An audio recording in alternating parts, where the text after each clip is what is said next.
Pease.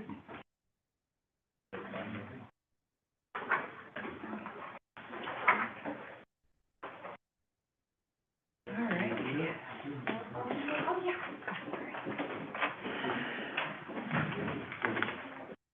Hey, Tim. Hey, how you doing? I'm good. How are you? No, we're gonna start charging you rent pretty soon, Tim. Hi, good evening, everyone. Thank you so much for being here today. I really appreciate it. My name is New Arn from the County Attorney's Office. At this time, I'm going to call the Public Safety and Licensing Committee meeting to order, just for the purpose of selecting a chair and a vice chair, seeing as how this is the first meeting of the committee for the new year. So at this time, I would take nominations, please, for the position of the chair. I would Like to make a nominate- nomination. I don't know, how do you do it? Okay, Alder Pete, sorry, you spoke first. Can you Yes. tell me what your nomination is? For chair, Okay, for yourself? yes, for myself.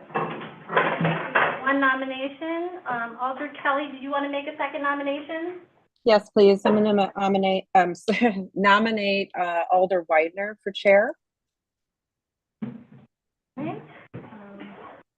Alder Weiner, are you accepting the nomination at this point for chair? I accept the nomination. All right. So it looks like we have two nominations. Any other nominations from the floor? So at this point, I'm going to allow each nominee an opportunity to make a speech. You could keep it down to 3 to 5 minutes. That would be appreciated. 35? 3 to 5. We don't want to be here all night. So I'll repeat, you're the first nomination. Would you Okay. like to speak on it? Well, thank you. I was chair the last year, and I'm familiar with the issues, the concerns, and I'm very comfortable with the process, and I feel that the committee would be well served if I have another term. I think it would be a benefit to the community as well, and that's why I'd like to be considered for chair for this term. Thank you, Alder Pease. Alder Weiser? Well, for 5 minutes, I'm gonna tell you why I think I should be chair. I'll just keep it simple. To me, the role of chair is really very simple. It's just to facilitate the meeting. I've done it before for every committee. I've been council president. I've done all that. I think it's an opportunity to have a little new perspective as chair, and the committee will decide who their choice is for chair. So I'm comfortable either way, if it's Alderman Peter or Alderman Widener. I'm fine either way. Thank you. So at this point, we can take votes in a number of manners. We can either do by ballot or by voice. Which would you? By voice. Yeah, I don't think we should do that. All right, we'll go ahead and take a vote at this point for Alder Pete as the chair. Please say aye. I'm sorry. Vote. I think we'll, because there's only 4 members here, and there's very possibility there will be a tie. I think we should decide what we want to do should there be a tie. We've got a couple of choices. We could have a duel in the morning at dawn. I would win, or we could flip a coin. And I think the fairest of them would be flip a coin should there be a tie. Some wrestling's better. So, I eat my Wheaties. Are all of the alders at this point in agreement with a coin flip in the case of a tie? I'd be okay with that. I'd be okay with it. Okay. I was So actually next wanting to see the duo. I eat my Wheaties and spinach. so the next question is, does anybody have a coin? Yes. I do. Susan B. Anthony. There you go. Oh, wow. Yeah. Do I get to keep it afterwards? I don't care. I think the simplest way might be at this point to just go around and ask each committee member who they are voting for chair. So Alder Widener, you're, I'll vote for me. okay. Alder Pabon, Alder Pete. Alder Pete, Myself. and Alder Kelly. Alder Widener. Okay, at this point, we have a tie, so if we could do the coin flip, we'd like to call. Go ahead, Alderman Pete. You can. Heads. Would you please tell us what it is? Tails. Alder Congratulations. Weidner is the official chair. Thank you so much. Yes, At this- he called heads, it was tails. Tails win. Great. No, he said heads. So that means you. All right, best two out of three if you want. If that's what you want. So, Alder Weidner, you are the chair. Would you like to, at this point, take over for the selection of the vice chair? No, I will leave that with you. Okay. Thank you. All right, at this point then, I would take nominations for the position of vice chair. I would like to nominate Alder P for position of vice chair. I would accept. Thank you. Alder Weidner. I'm gonna nominate Alderman Kelly. Okay. Alder Kelly, do you accept the nomination? Yes, I do. Thank you. We'll do the same votes, the same manner. Because I think we know what the outcome's gonna be. Yeah. Alder Weidner. It was do that coin. It's over here, do I gotta flip it again? Oh, Yep. I'm assuming everyone's taking the We're same still position. tied. We'll vote first. Okay. Alder Weidner. Okay. Alderman Kelly. Thank you. Alder Pepone. Alder P. Alder Pete. Alder Pete. Alder Kelly. Alder Kelly. Thank you. All right, who would like to call the coin flip? Alder Kelly or Alder Pete? You want to, Alder Kelly? You wanna call? Sure. Heads. Oh, we could do us the honor. And it is heads. All right, and Alder Kelly is now our vice chair. Thank you. Congratulations.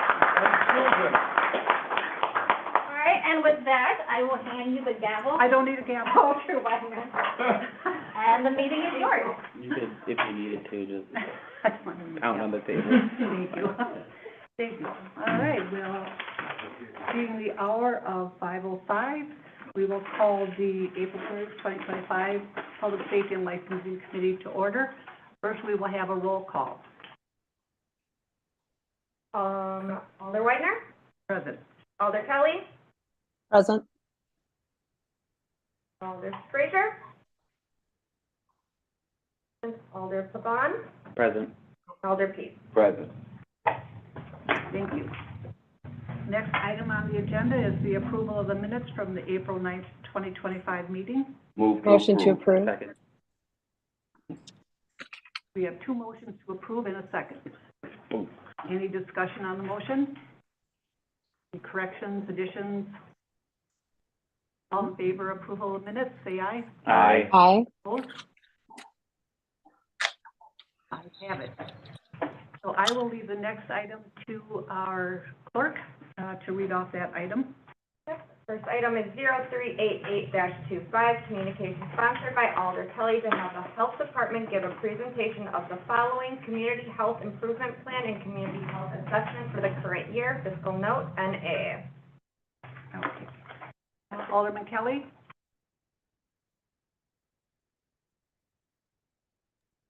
Sorry, I'm having technical difficulties over there. Could you just repeat that for me? The first item on the agenda was your communication for the community health assessment. Yes, What would I you would like like to to have? make, a motion to defer the item to the next public safety and licensing meeting, please. Second. You have a motion, second, any discussion? All in favor, say aye. Aye. Aye. Raising your hand. Oh, no, sorry, no. Alder Weidner, I've been notified that the health department personnel would not be available at the next public safety and licensing meeting, so I would ask for a deferral for 2 meetings from now. I think that the staff is on vacation, I'm sorry, Sandy Madison's on training at that time. The one is on. All of the staff from the health department? The director is on medical leave, and then the remainder of the staff will be in training in Madison. Let me confer with Alderman Kelly regarding deferring this item for the equivalent to 4 weeks. Do you have an issue with that, or should we proceed with a presentation from the city administrator? I think we could do the 4 weeks. I'm okay with that, but I don't want to go beyond that.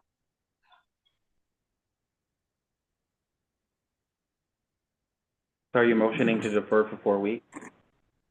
It is a motion to defer for 4 weeks. Second. Question on that motion. In favor, say aye. Aye. And passes. Next item, please. Next item is 0209-25, communication sponsored by Alder Pete on behalf of the city clerk's office, submitting a new application for a Class B intoxicating beverage and fermented malt beverage for A Dream Social Lounge LLC, DBA A Dream Social Lounge, located at 1518 Washington Ave, April Wright Agent, 3rd District. Recommendation of the Public Safety and Licensing Committee on 3/12/25 was to be deferred. The recommendation of the Common Council on 4/2/25 was to be referred back to the PSL meeting. The recommendation of the Public Safety and Licensing Committee on 4/9/25 was to be deferred. There was a denial in here somewhere, was there not? Yes, There is a denial letter. yeah. Did I say, I might have stated 3/12 incorrectly. I apologize. That was a denial, and then it would. Yeah, she said And now went to the committee. Let's not talk out of turn. Thank you. So the last action on this that came to council was a referral back after denial from this committee. And that request was made on the behest of the alderman representing that district. So I think the first thing we should probably do is hear from the alderman as to what her reasoning is for bringing this back to committee, if there's new information regarding the denial.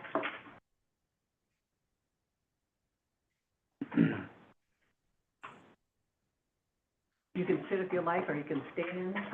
Sit down.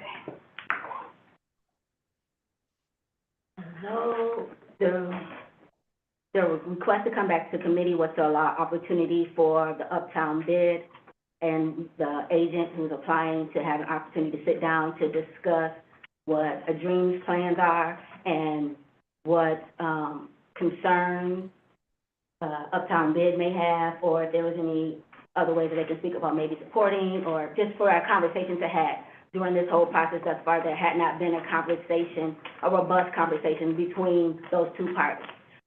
Since then, we were able to sit down and have a community meeting with Uptown, A Dream, as well as myself and some other folks from the community. And, that's where we're at now. Thank you. You're welcome. Thank you. Okay, just to kind of refresh or to inform the new member of the committee, this license application was denied based on an omission in the application that was made.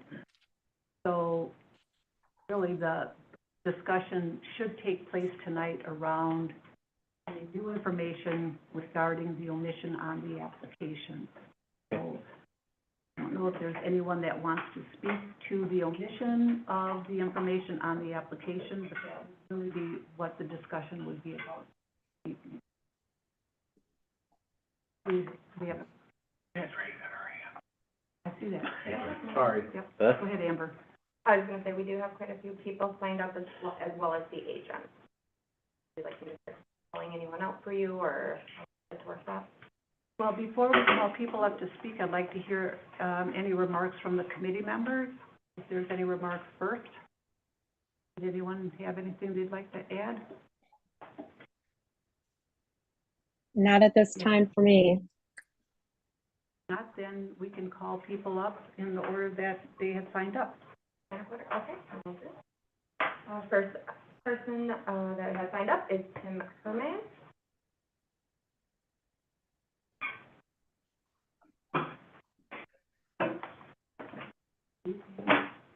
Good evening, Council. I'm Tim Hermes, retired alderman of the 3rd District. I'm speaking on the license for 1518 Washington Avenue. We have 7 bars in this neighborhood. We are drowning in bars. They are already using up too much valuable police time, not to forget about their safety and valuable tax dollars. What we do need in the Uptown are businesses and neighbors that feel safe to work and live here. I've spent many hours talking to the neighborhood and businesses in the Uptown. The neighbors do not want to grant this bar a license. The businesses do not want to grant this bar a license. The bid board, Business Improvement District, does not want to grant this license except for our alderwoman. I think she has one or two secret people guiding her. The Uptown is just beginning to recover from the last two bars that recently shut down. And to this day, we still have bars that are causing major problems in the Uptown. The 7 bars we already have in the Uptown are too much for the city and police to handle now. We don't have the resources, and we don't need one more bar at this time. We don't need any more shootings, we don't want any more killings. We need a time to heal. The business and neighbors want to feel safe. We just denied Harold's Chicken, the old corner house, a license, for all the same reasons. If we grant the license at 1518, Harold's will probably come back and sue the city. We don't need any more bars that are going to use full-body scanners on every customer for guns, knives, and weapons so they can serve them alcohol. Nowadays, you get a new bar, it's more like a weapon of mass destruction. Bottom line is, people and businesses in the Uptown want to feel safe and prosperous, like the people on the north or the west side of town. They're tired of hearing, oh, you work or live in the ghetto. A lot of these businesses are living hand to mouth every day, trying to succeed, and I mean a lot of them. They need a reason to get up every day, go to work, keep the gas and lights on, and pay their taxes. They want to hear something good. They don't want to hear about how the police had to tase and pepper spray a bar a block away the night before. Thank you. How you vote today could be the straw that breaks the camel's back and makes businesses and neighbors like me give up in despair for a better life on another side of town, and the Uptown become more of a ghost town than it is now. Thank you. The next speaker we have is Jessica. Before you speak, can I just ask everyone to respect who's ever called up to speak and to keep your conversation either out in the hallway or hold off until whichever speaker is speaking is finished? Thank you. Hi, Jeff Cole. I was on this committee when we granted the license. I was all for everything they were doing there. They did a beautiful job in the building. Over the last few years, a couple times they were open, this place has caused nothing but a lot of angst for the neighborhood. I have a house in my neighborhood. It took me 40 years with guns, bullets coming through my house. The neighbors were put through 40 years of hell, and they're finally getting torn down. We got all these neighbors that are coming to speak up. We have to respect the neighbors around here. I respect the business owners, what they want to do, but this isn't, it could be just the address. Where I live at, there was 5 different owners of that house. The first one was a cop, and it was the same players that moved into these places. And we just can't take another chance on this. If they come up with a better plan with a restaurant and open up upstairs or something, I would look at it. But right now, we got to respect these people that live and work and own businesses in that neighborhood. Thank you. Thank you. Next speaker is Kevin Nardone.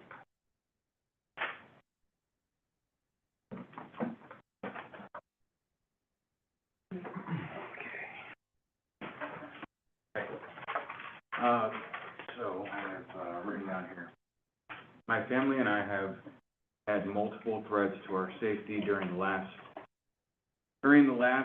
time a late night bar was open in this area.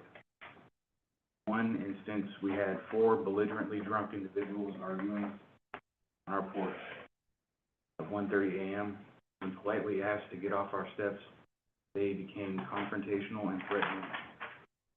There was another 2 times when gunshots were fired and had struck several of my neighbors' homes, multiple bullets in one house and one in another. An unknown amount in at least 2 other houses down the same block. Another example, my brother-in-law was parked legally in front of our house. The vehicle was speeding the wrong way down our one-way street, crashed into our house. The vehicle was speeding the wrong way down our one-way street, crashed into it, and totaled his car. So not only is it a matter of physical threat but the destruction of property as well. I'm concerned for the safety of my family and do not want a late-night bar near our home, considering alcohol combined with the privacy of loitering in the quiet neighborhood it's occupying is an invitation for criminal activity. But, Very much. thank you. Appreciate it. Next, we have Ashley Graham.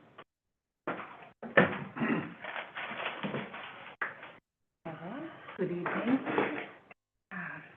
So firstly, I want to emphasize that this public expression is regarding respect and responsibility. I've already witnessed two people become very hostile about the opposition of this lounge opening, as if the citizens who live here don't have a right to voice their concerns. This display of character and lack of self-control is alarming. Secondly, a successful business owner should be privy to the law and the documents regarding said business you're filling out. The accuracy and transparency of these documents is necessary in establishing integrity and trust in the community you wish to operate. With that said, whether intentional or not, failing to disclose a criminal charge, or if there is any discrepancy between the truth and what is disclosed in the documents, establishes a feeling of deception or lack of respect for the law. Due diligence is required on the applicant's part to ensure all information is correct and true. If that little care is put into the foundational documents required to run the business, how much more potential for negligence exists once the license is granted? Third, the legal concerns this raises. The same property owner's late-night lounge business disregarded the law many times, which resulted in the loss of licensing, but not until after many disturbances to the community. For a small, tight-knit community with children, elderly, and handicapped people, most of which are minorities, who live in a target area for the city's investment and development, and I would not like to see surrounding businesses suffer or property values to go down and the crime rate to increase when we are intentionally trying to build this area up. I have personally witnessed the direct result of opening a late-night lounge in this community, and it created a dramatic increase in the following crimes: driving recklessly, disturbing the peace, drunk in public, destroying property, harassment, assault, parking illegally, disorderly conduct, loitering, noise violations, littering, threats, going against the direction of traffic, speeding, and shooting. It's been well established that this location has a very large capacity to accommodate over 400 people, yet has a shared lot with neighboring businesses of only 20 spaces. This will certainly create an overflow of patrons into the surrounding streets and lots that our community lives. It is established that this business has no power to secure these streets or lots in any way.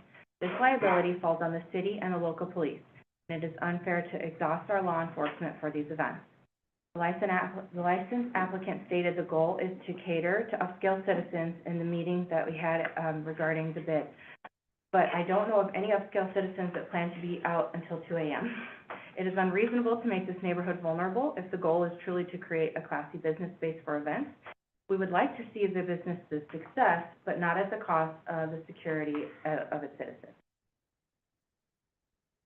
Thank you very much. Next, we have Christina Campbell.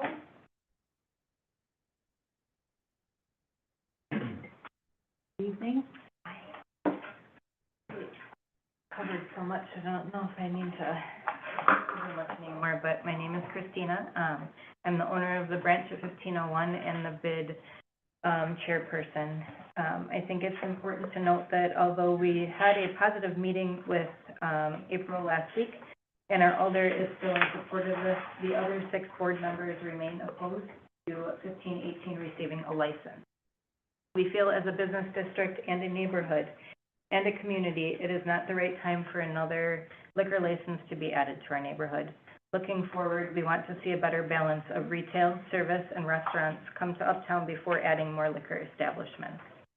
I just want to kind of recap a couple of the quick bullet points. I know we've gone over them a lot, but the reason we're here today is that the applicant omitted information and was denied a license. We have a policy, and we can stick to the policy. It makes it fair across the board. We just had an applicant open a restaurant and then asked to change his liquor license from 10 to 2:30, and as a community, we stood here before you and said the same things we're saying today, that we don't want to add another liquor license right now. And again, we want to be fair across the board and continue with the same steps that we have taken. In one small corner of Uptown, we currently have a combined occupancy of 530. this occupancy would push us to 980. In the last 7 years I've been in Uptown, I have seen businesses with liquor license come and go and come and go. They shut down and move on, but we as the businesses in the neighborhood are there with the trauma that they leave behind. I'm speaking for myself and many others who are who are neighbors and businesses in Uptown who were not able to make it tonight or don't feel safe speaking up. But we feel in general that this is not an appropriate time to introduce another liquor license to our community. Thank you. Next is Aaron Thank you. Speak. That works. Good evening, everyone. I am Aaron Banky. I'm also a business owner in Uptown. I have the opportunity to sit on the bid as well. Not gonna do a lot of repeating what everyone else has said.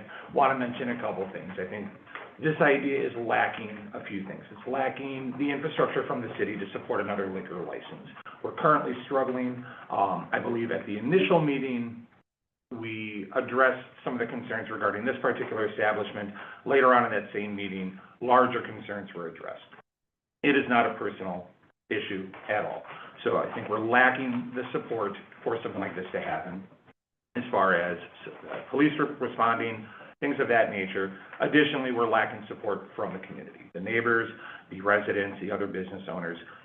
Just not a good idea at this time. Do with that what everyone will. Again, not trying to repeat or waste anybody's time. Appreciative of everyone showing up here and continuing to look to see or towards an amicable resolution to all of this. Thanks. Thank you. Next, we have Richard Kemper.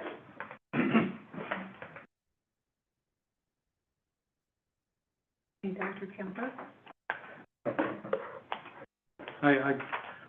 I've lived and had my office, my dental office here in Uptown for 45 years. A lot has changed over the years. We used to have a lot of bars. Now we have the most ethnically diverse neighborhood in Racine, I believe.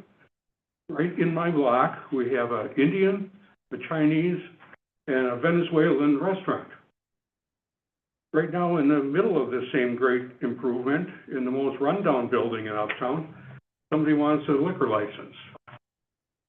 Not for a restaurant, but for a social club. Basically a bar with a 2:30 in the morning closing time, a nightclub, with a capacity of over 300 people. Where are all those cars gonna park? Every large capacity late night bar that has opened in our neighborhood has had a negative effect on our neighborhood. Large unruly crowds, shootings, piles of garbage, police calls, late night loitering. Will this be any different? No, unless you deny this application. Thank you. Next, we have Ed Garza.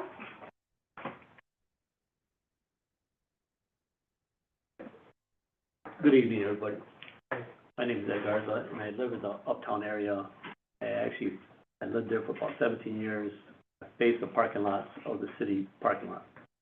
And in the past of bars that were there, I've seen it damaging property to myself, broken windows, they set my building on fire, and illegally parking throughout the time. Where I don't like to see another bar come in this area where they have no security. And I'm concerned about our neighborhood and our business owners around there. Also, I'm worried about the men and women that wear the blue uniforms coming there. It could be not safe. So that's what I have to tell you today. Thank you very much. Excuse me. I'm missing 20% of our committee already. Can I get to? Yeah, that's what I'm doing. Thank you.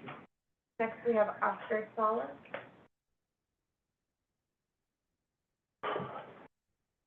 Morning, committee. Well, afternoon at this Good point. afternoon.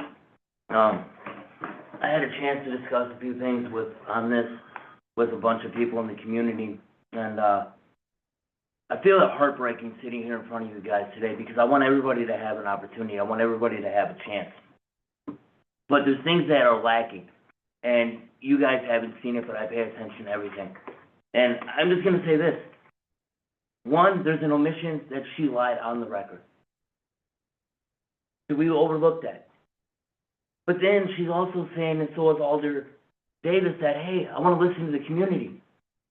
Well, for half the meeting, I've seen Alder Davis shaking her head, making all kinds of frown faces. I've seen the applicant on her phone, not paying attention to what these people have to say. So are you really trying to pay attention and listen to what they have to say? Because I sat down and tried to talk to everybody in this. Some people want to see it, some people don't, but the majority don't. I've had an opportunity to review a lot of the documents, and because I'm writing an article on this, and according to the applicant, there's going to be a certain amount of people, okay? Now, I did the math, and you guys do the math. If we got, let's say, 150 people there, okay? If they come 3 to a car, you do the math on that. Where are they going to park? Are they going to take into other businesses? Where is all the transparency when it comes to this? I think this committee, at this point, needs to deny and relook at it. Let them reapply and see where it goes from there. Thank you. Thank you. Next, we have Yusuf Buckley.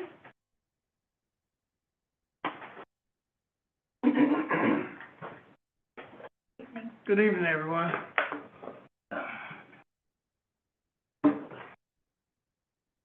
So my name is Yusuf Buckley. The building is owned by Buckley Investments LLC. 4 years ago, my brother bought this building, and I wasn't here. I moved to St. Louis to care for my dad. I moved back here in June after he passed away. And I saw this business daily and all Sir, the could issues. you address the chair, please? All the issues that they were having. I suggested to my niece to surrender the license, shut it down. I've spent $10,000 of my own money to help pay for 2021 taxes and 2024 taxes, and we're currently working on the other outstanding year and a half that's outstanding. We allow for it to close for a certain length of time. Approached by April, possibly open up a business in the lower level, which would then in turn allow us to have some rental income so that we can continue to do more redevelopment of that building. I did have a spiel that I was gonna say, but I'll just say, I grew up in Racine most of my life. Uptown was one of the favorite spots we used to go to, the library, Gary's Hobby Shop. You know, used to clean the lot for Mr. Schaefer Pontiac, Cornell Key Shop, all those wonderful businesses, the diner. And I'll just say that I don't think we should allow the mistakes of some other people in the past to dictate the future. There's obviously a division in our community and in our country. And I really think that it would truly make sense to give this woman an opportunity to prove herself. Maybe consider some restriction on hours. Maybe consider some other alternatives. To deny someone an opportunity in what we call land of the free, home of the brave, I thought equal opportunity belonged to everyone. And I get it. You know, I'm all about public safety. I work at the Racine County Jail. I'm all about public safety. So that's what's important. People should be able to feel free to go out and socialize and have fun in a safe community. Regardless, neighbors should not have to worry about people throwing beer bottles and trash on their lawn, or businesses shouldn't have to worry about coming into work the next day and there's trash all up and down the street. That shouldn't happen. No. But I also will say that I think it's important to really take a look at the individual who wants to operate this business. And whether you guys grant it or not, the building is still going to be there. I'm still going to strive and help my brother to develop that building. Because if you really want to know the truth, Uptown is not what it should be. but it does have potential. And I think that, you know, we need to revitalize that area because it's our corridor right into our downtown. You talk about West Racine coming down Washington Avenue into Uptown, we need to really think about beautifying that space. I think that, you know, I'm not saying that this will help you to start that, but whether it's tonight or not, that's what needs to happen with the bid, the Uptown bid. Thank you for letting me share. Thank you very much. Next, we have April Wright.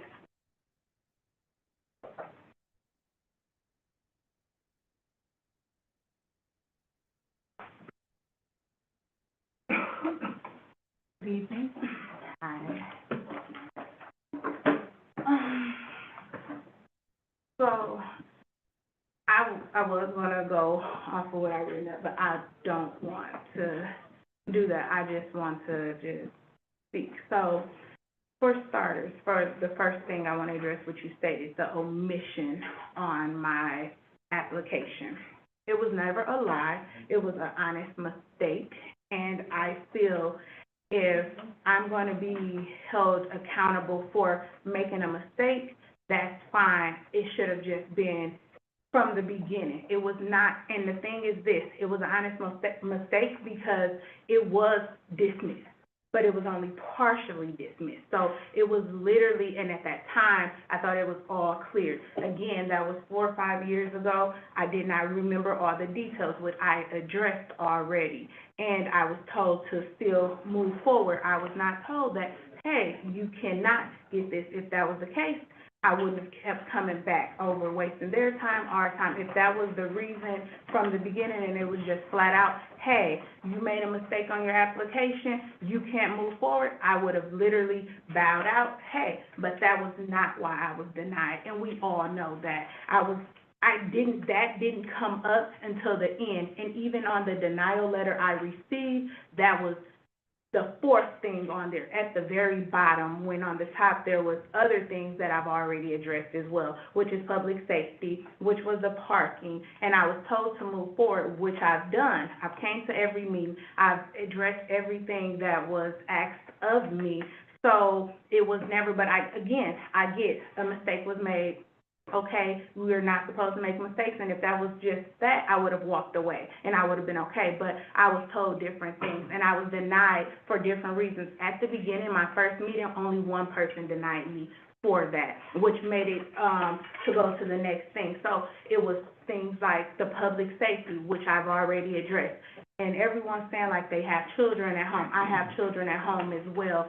So I want to make it home, and I do want to try to put my best foot forward, but I have to be given an opportunity. Everyone's complaining about stuff, shootings, fights, all of this stuff that has nothing to do with me opening up. This is what happened in the past. Again, and the stuff that they're bringing to the conversation today, it did not happen at 1518. There was no fatalities at 1518. Those happened at different bars that are still open to this day, but I'm being penalized for what is happening around the corner.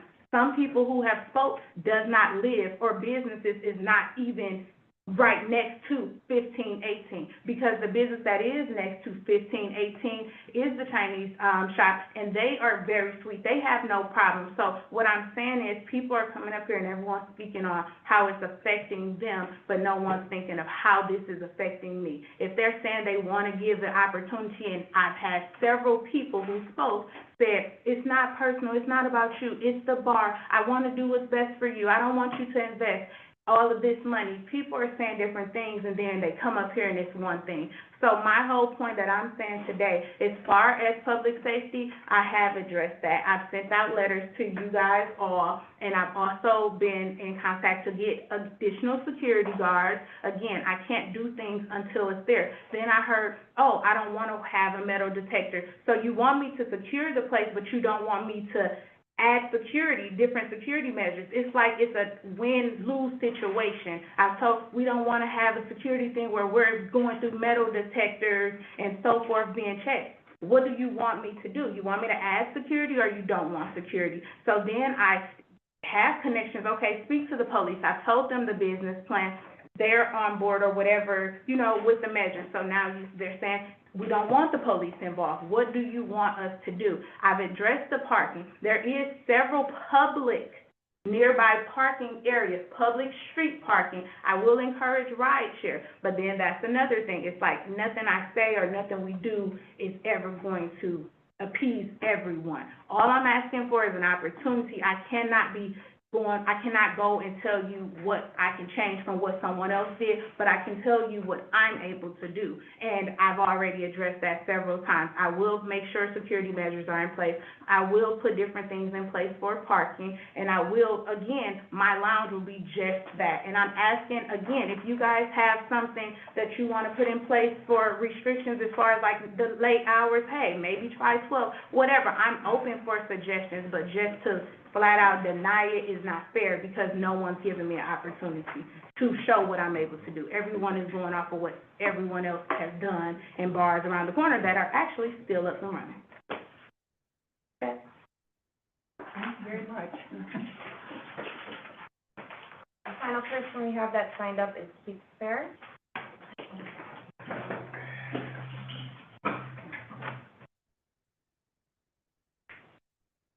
Good evening.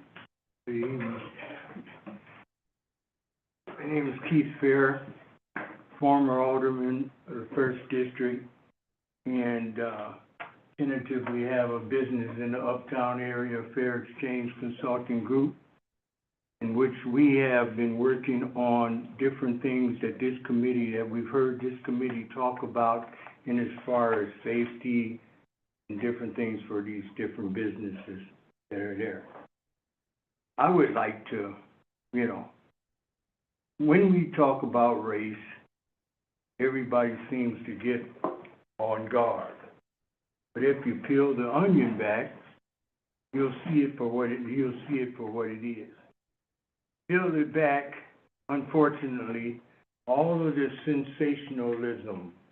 Oh, it's been shooting for 40 years, and I've lived in this place for 40 years. Well, if you lived in the place for 40 years, and it's like Beirut, I would think that I would move out of Beirut. Sensationalism versus opportunity. And every one of these businesses that have come forward to speak today, they got the opportunity. So, fair exchange is no robbery. Give her the opportunity to prove herself not based upon somebody else's opinion.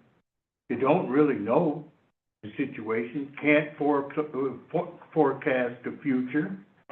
And let me address the opinions of some of the people. Opinion is not truth. We have to peel the onion back and get to the truth. What is your motivation for not giving somebody an opportunity? Peel it back, dissect it. But it does not have to be a us against them mentality. And that's what it's developing in. It's getting very divisive, and I'm just laying it on the table. For what it is, this is what it's doing, and we need to correct this. I don't mind somebody coming up here talking about an opinion, or I have an opinion, or somebody was racing down the street, hit my house. Okay, they did. But does that have anything to do with this particular bar and this particular opportunity? No, it doesn't have anything to do with it. In my time on the city council, right, wrong, or indifference, we had discussions. But our discussions always leaned towards the aldermen of the district. So now we have the bid board, or whatever, and the people on the bid board overpowering the alderman and elected official. And if that's the way the city's moving, then that's more divisiveness.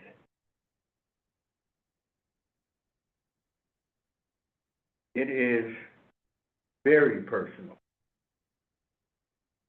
When a person has to qualify themselves and say, this isn't personal, This isn't racist. This isn't divisive. When they qualify those particular statements, that means that that right there is on the radar. And I close by saying this. Listen to the alderman. You got elected by the people.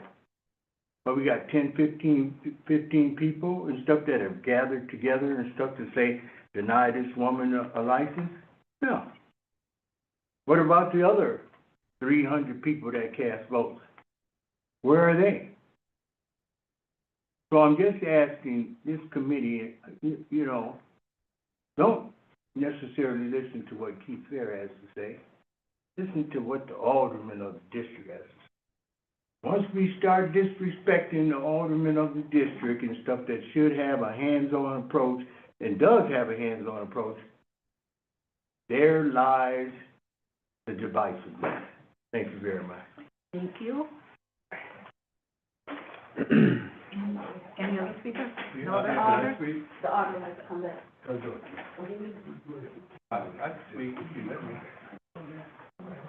Hello? This issue, not, Yes.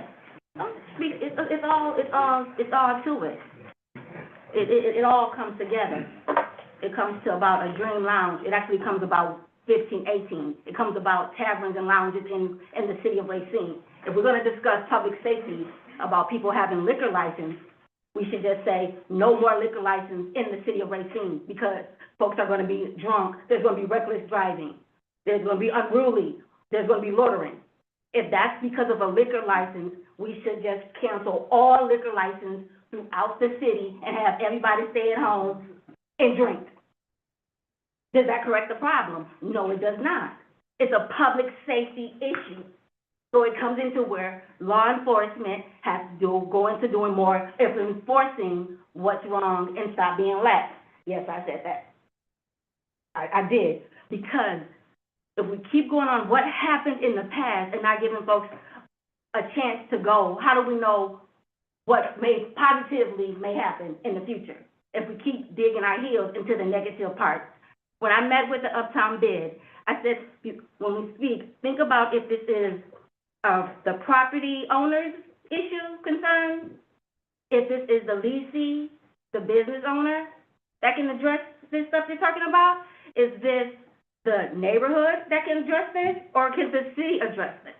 A lot of things that were stated were things with city, things with the part that we had. Yes, Sandy, you look at me like, what? Because when I say city, I'm thinking of the law enforcement pieces, the safety pieces. We can't keep denying folks because we are not on top of all of that there. We need to work on that. Work on it with speeding. That goes into the reckless driving, whether you have alcohol in you or not. We know that's an issue. Majority of the car accidents that's been happening have been during the day. So let's please stop trying to deny someone on things that have occurred in the past. I'm not saying I don't take it in. I take it in. Where the folks that have lost their lives uptown were family members of mine, were friends of mine. I stayed in that area for 45 years of my life. I've walked through uptown, all of that. I've watched it go up and down. I watched businesses come and businesses go. To have a business, once you come into uptown as a ghost town as it is now, we can't keep on saying no. Because how are folks going to feel welcome to even want to come to uptown if all they keep hearing is no? I've sat and watched several businesses come and go within these past 2 to 3 years. Okay? And if you want to talk about that, was that because of a liquor license? No. Places didn't have liquor license then. It's uptown. Uptown needs to be more welcoming to businesses. April deserves an opportunity to prove what she had. April mentioned as well is about if y'all had conditions or something. She closes at 12. Work with her to see what can happen and allow this business to occur. She already has invested. We already talked about how we go about with obtaining a liquor license. You have to have a lease. You have to have these things in place. You put money in place, and then to come and folks say no. And they want to talk about business, that's bad business. Give this business owner a chance, just as well as, you've had a chance for 45 to 7 years. Let her have her chance. I hear you. I hear your concern. But in order for us to revitalize and improve Uptown, we got to give folks a chance. I'm done. Can I speak, Madam Chair?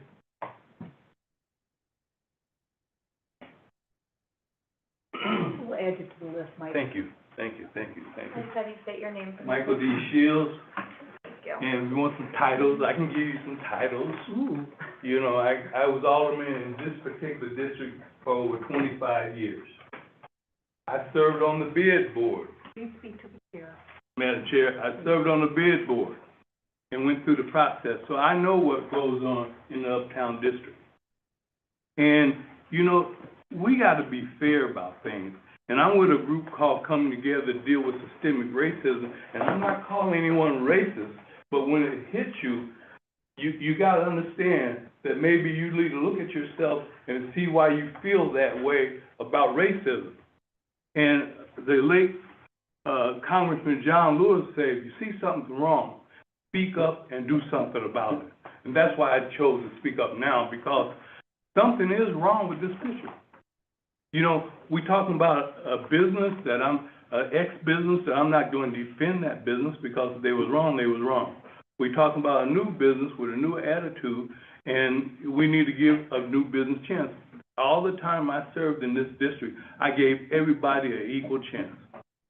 And you gotta be fair. This committee should be fair about equal chance. I feel I got 2 businesses in the Uptown. And I lived in the city, in Uptown, for over 45 years. So I'm experienced. I'm not a rookie about this. But when we deal with systemic racism and issues like that, it's fear. So we put fear in people's hearts that you put another bar up there, we're gonna have a killing. Well, any bar can have a killing. The grocery stores have killings. But you gotta be fair, because it's a different issue. And when you say the lady lied, you know, that means you know what her intent was when she submitted her form, that she intentionally lied, when she said she made a mistake, and you're not willing to say, we all make mistakes. So you gotta be realistic when you take the division. I support the 3rd District, and I believe in public safety. But I believe we met, me and the alderman and Mr. Fair met with the bid board last week. And I didn't say anything, I just listened to see what their feelings are gonna be, if they were open to be transparent, to having people come in of color, that it doesn't make a difference what the last person did. We're talking about a new person with a new idea. And if she mess up, I'm for the committee. Get rid of it, take the license away. I've always been fair, and I hope this committee be fair in your decision. I understand it's a hard decision, but I know that you will be fair, and I respect the Uptown bid. Like I said, I was on there for years, but I stood my ground as an alderperson, and if the current alderman standing her ground, the people vote for her, not the business board. We just got business in the Uptown. But if you live in the district, 3rd District, you can vote for her. If you don't like what she do, vote her out. And I would tell people, if you don't like what I do, don't vote for me. I would tell my constituents, but that's how I believe. So thank you for your time. Thank you, Alderman Shields. Okay. I think we have exhausted our list of speakers. Anything from the committee? I have, Chair. It was open. I have my hand up. I actually yielded to Mr. Shields. I'm sorry. You opened it up to the floor. The alderperson from the 3rd District came first, then Mr. Shields came second. He did signal me. Thank you. And the appropriate thing for I you to did as do, well. for you to signal me that you'd like You to had your speak, back turned, and man. then we can ask the clerk to add your name to the list. Thank you. Could you add my name to the list? Corey Prince? And please Thank you, speak Madam to the license. Absolutely. Thank you. To the license. So we're here about a license for a new establishment at 1518 Washington Avenue, and we have a contingent of, looks like predominantly members of the Uptown Bid who are here speaking against the said business. And I just want to bring up a couple things that may not have been pointed out by those residents who have so many concerns about their lovely Uptown neighborhood.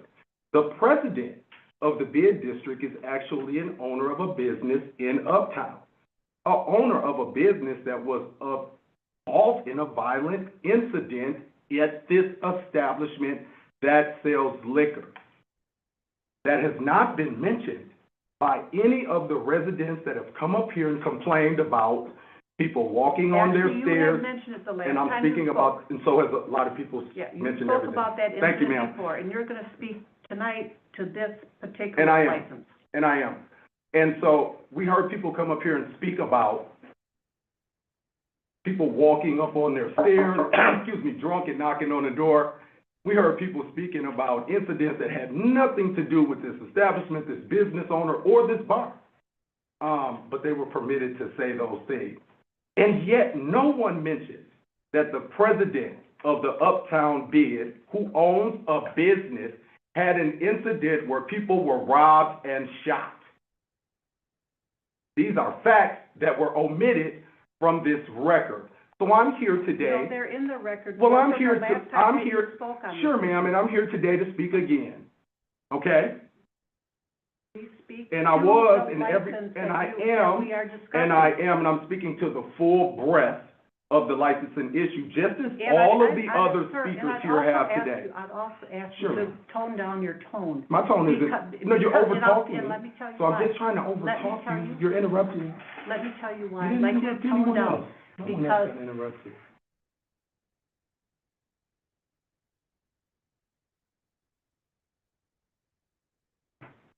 Are I'm you done? listening. Are you done? I wasn't talking. So if I talk, you interrupt me. If I don't talk, that's the problem? I just asked you to tone down your tone. And I didn't Because talk. speak- I stopped talking, ma'am. Okay, I think we're done Was with that low speakers enough tonight. for you? No, I think we're done with the speakers tonight. Thank you. Okay. Thank you. I'd like to speak. No more speakers. All right. No more speakers. Nope, we're done. We're done. If anything from the committee. Yes, Madam Chair. Thank you. I would like to point out, for everybody that, number one, our decision is not based on, what happened in the past with the past bar owners, but more so on the location, parking issues, those issues, and the other part. But we can't hold someone responsible for what happened, the last, agent or liquor license there. Just, But, one person speaks at a time. Please I'm don't done. interrupt the committee members. just want to point that out, but we do have a concern about the lower level in the back, cars being blocked in the back, no access or egress for even police officers trying to get back there. So it is a major concern, the back parking lot. Okay, thank you, and I did see Alderman Kelly's hand up. Thank you, Chair. As a reminder, I appreciate everybody's comments during this period. And I just kind of want to bring it back to what the original point of this coming back here was. So this application was denied originally due to, we have a book here. We'll be receiving our training at the end of the meeting. And I wanted to reference Appendix B, Guideline 6. Applicants must truthfully and completely fill out applications. If an applicant provides a materially false statement or omission on any new license application, that application shall be deemed disqualified based on the statement and the application shall be denied. That is part of our training. I am a tried and true rule follower. We have denied other licenses at this committee since I've been on this committee based upon that very premise that they falsified the application. Mistake or not, this is the rules that we're given and we have to follow these rules. This is part of the ordinance. This is part of the training. The city attorney will go over this in detail after this. It is not based upon emotions. It's not based upon opinions. It is based upon the rules and the guidelines that we are given. So based upon that, I'm going to make a motion to deny the application. We have a motion to deny the application. Is there a second? Second. We have a motion and a second to deny the license. Any discussion on the motion? All those in favor say aye. Aye. Aye. Opposed? I'll say aye. So we have 3 ayes. Motion passes. We're going to take just a minute break, so give everyone a chance to leave. If anybody, that just took place, so again, the license denial was affirmed for the second time by this committee. So this will go to council for council decision next Tuesday. Take a little break unless everybody wants to stay.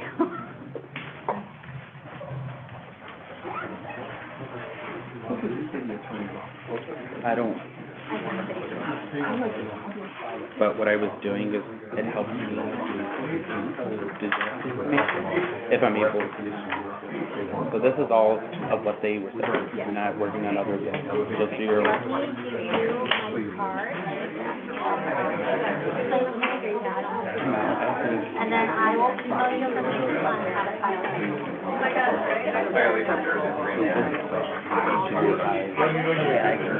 Thank you. I am one. That's how I agree wholeheartedly.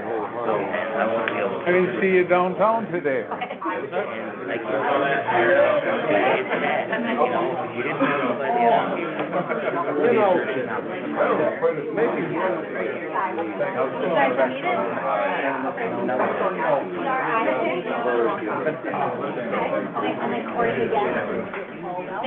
But even so, it wouldn't happen, and then it would have been deferred again. Okay, as chair, I'll send you an email. thanks. What are we gonna do about Malika? Appreciate it. Keep coming.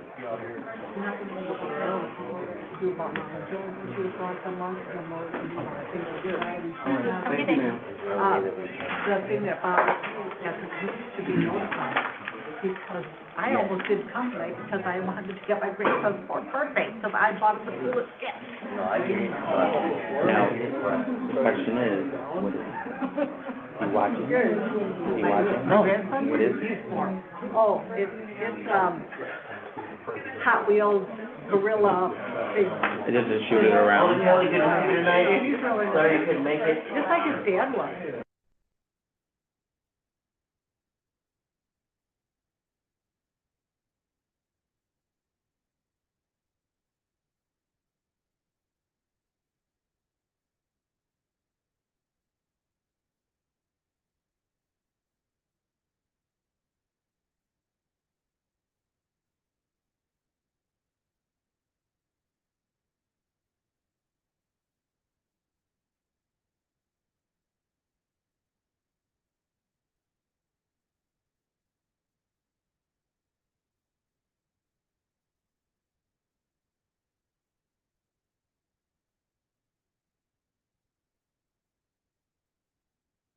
Call to order. Can you take it out, Wall, please?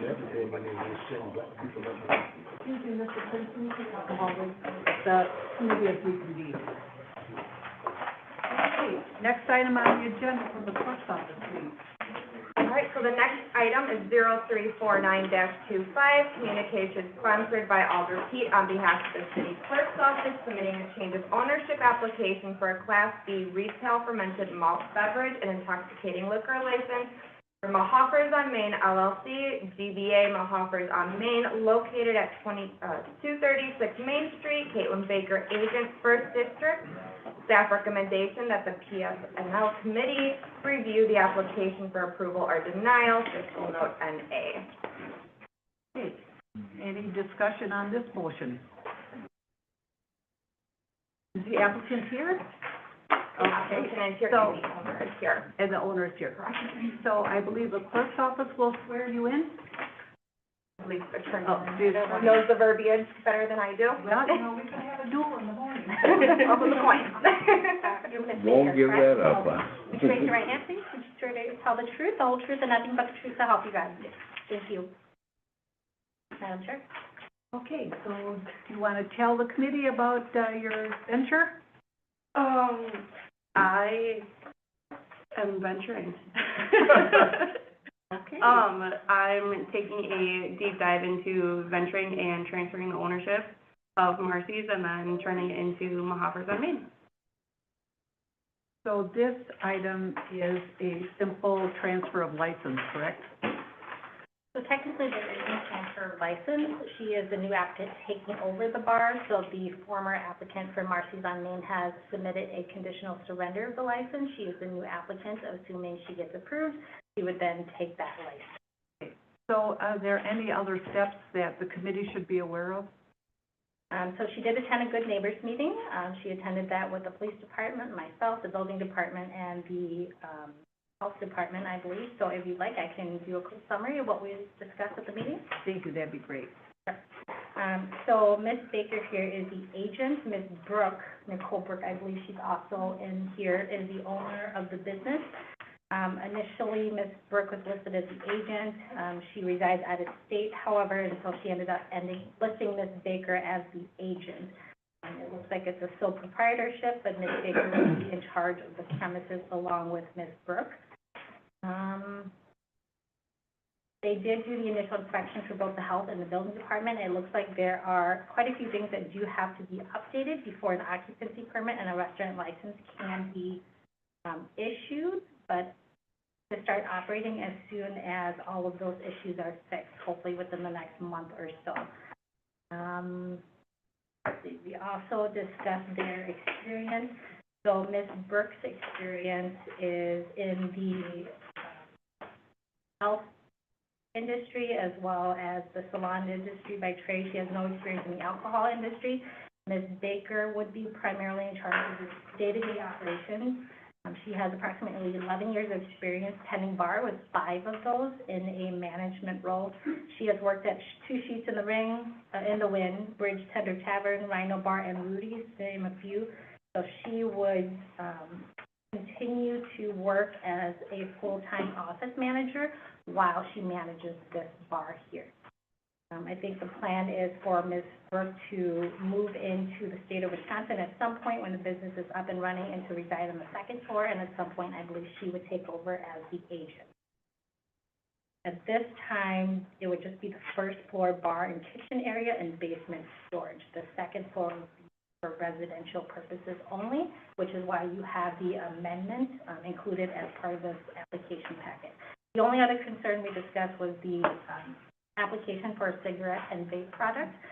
So they did apply for that, and they do plan to sell approximately $15,000 worth of that each month. However, the business has no patio or deck area, so the concern is all the patrons would have to go outside to smoke, which would then possibly cause loitering concerns. So that's all I have to report on. Thank you. Any questions from the committee members? Yes, thank you. First of all, as the agent, you will have total responsibility and authority to run the bar, is that correct? Because obviously she can't, if she moves here. So you can make all of the managerial decisions as they have to be made. Could you speak briefly about the issue of the concern about loitering, because they wouldn't have any place to smoke?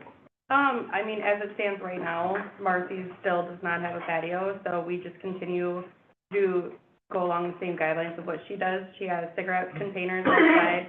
She does have the 2 seats out there in the summertime. People sit at it just because they like to enjoy the outside just in general. But relatively everybody goes back inside. They have their cigarette, they go back in because that's where the alcohol is, because alcohol cannot come outside. Thank you. Any other questions from the committee members? I just had a follow-up question regarding the sale of the vape products and whatnot. $15,000 is kind of a substantial amount of monthly revenue coming from vape products, and people would be smoking outside, and I don't know that, other people really enjoy having people outside smoking in front of, the bar when they're traversing the streets. Why is it you expect to sell so much in vape and cigarettes? Cigarettes are very expensive. Okay. Statistically, if you go to any gas station, they're anywhere between like $10 to $13 per pack of cigarettes. So when you break it down and you put in a little bit of, you know, money inside of the bar and you break it down, it all kind of evens out a little bit. Thank you. I would like to ask a follow-up question, Madam Chair. Is this, you're looking at, is it monthly or is it annual? I think it was more, yeah, annual, not monthly. $15,000. Wait a minute, hold on. Okay, all right, that makes more sense now, thank you. Any other questions from the committee? Anyone prepared to make a motion? Motion to approve. Oh, I think Amber had something first. I had a couple other people. Signed up Signed to up speak for on this? speak on it if you're okay with that, and I believe Yep. other person. Oh, first up I have Jeff Cole. Okay. Oh, So I guess. you don't have to get up. So I initially talked to Marcy when this came up. I only got to talk to her once, but Marcy's has been a good mainstay downtown. It's run a very good business. And I believe this lady's gonna run a very good business because Marcy worked really hard, and I think, you know, she's putting all her money, she's buying this building. So it's a lot of big difference, and if it fails, it's on their merit, but I wholly support this license. So, Nicole? I'm sorry, was there anyone else that was signed up to speak? So we did have the owner here, Nicole Parker. Just to follow up on that, Marcy does plan on being a part of our success and being on board too. She's been on board all along with helping me through this process and is on board to be there for me and help guide me through this next step for a good 6 months. As far as my presence and moving back to, this is our hometown, this is where we're from. We moved to Illinois like 5 years ago to be closer to our jobs, but our kids are all older now and moving out, and we've always wanted to come back home. So anyhow, we sold our home, and our plan is to move back into Wisconsin here, close at the end of May. Welcome back. I also have Oscar Salas. Can I speak from here, or do you want me? No, I think you should come up here because I don't think That's fine. anyone, That's fine. I think we're gonna ask you questions, so you're welcome to. Yeah, you can just stay there, that's fine. I just wanna address a couple things, and so the committee did have some concerns. I heard some things being said. She's not really officiated with the downtown area. Smoking is never an issue. I'm down there all the time through Parting the Pavement, First Fridays, all of that. And they do a really good job of having like 2 tables out there that they're lounge tables. They have all that. They've had that for many years, and it's never been an issue. There hasn't been fights outside there. There hasn't been stuff like that. I'm really involved with the downtown community and trying to uplift the downtown community as much as I possibly can. You guys ask questions on that. Being down there all the time, I know this firsthand because I'm sitting there looking at it and doing media coverage on it all the time. The other thing is I did have a little bit of an opportunity to talk to Marcy, and she said that she is gonna stick around and work with these people. She does own another bar. She's been very, very successful, and I think her guidance and her knowledge, passing it along to somebody else, is gonna be very, very beneficial to the downtown area and to keep it going. This ain't something that's just, poof, we're putting it in there. This is something that's already established. They just need a little guidance on a few things. And like you guys asked, hey, smoking and vaping, I will tell you this, there's another thing about this that you guys don't understand. Someone like me that smokes, someone like me that vapes, damn, my vape ran out. I'm gonna buy one, I'm gonna go home.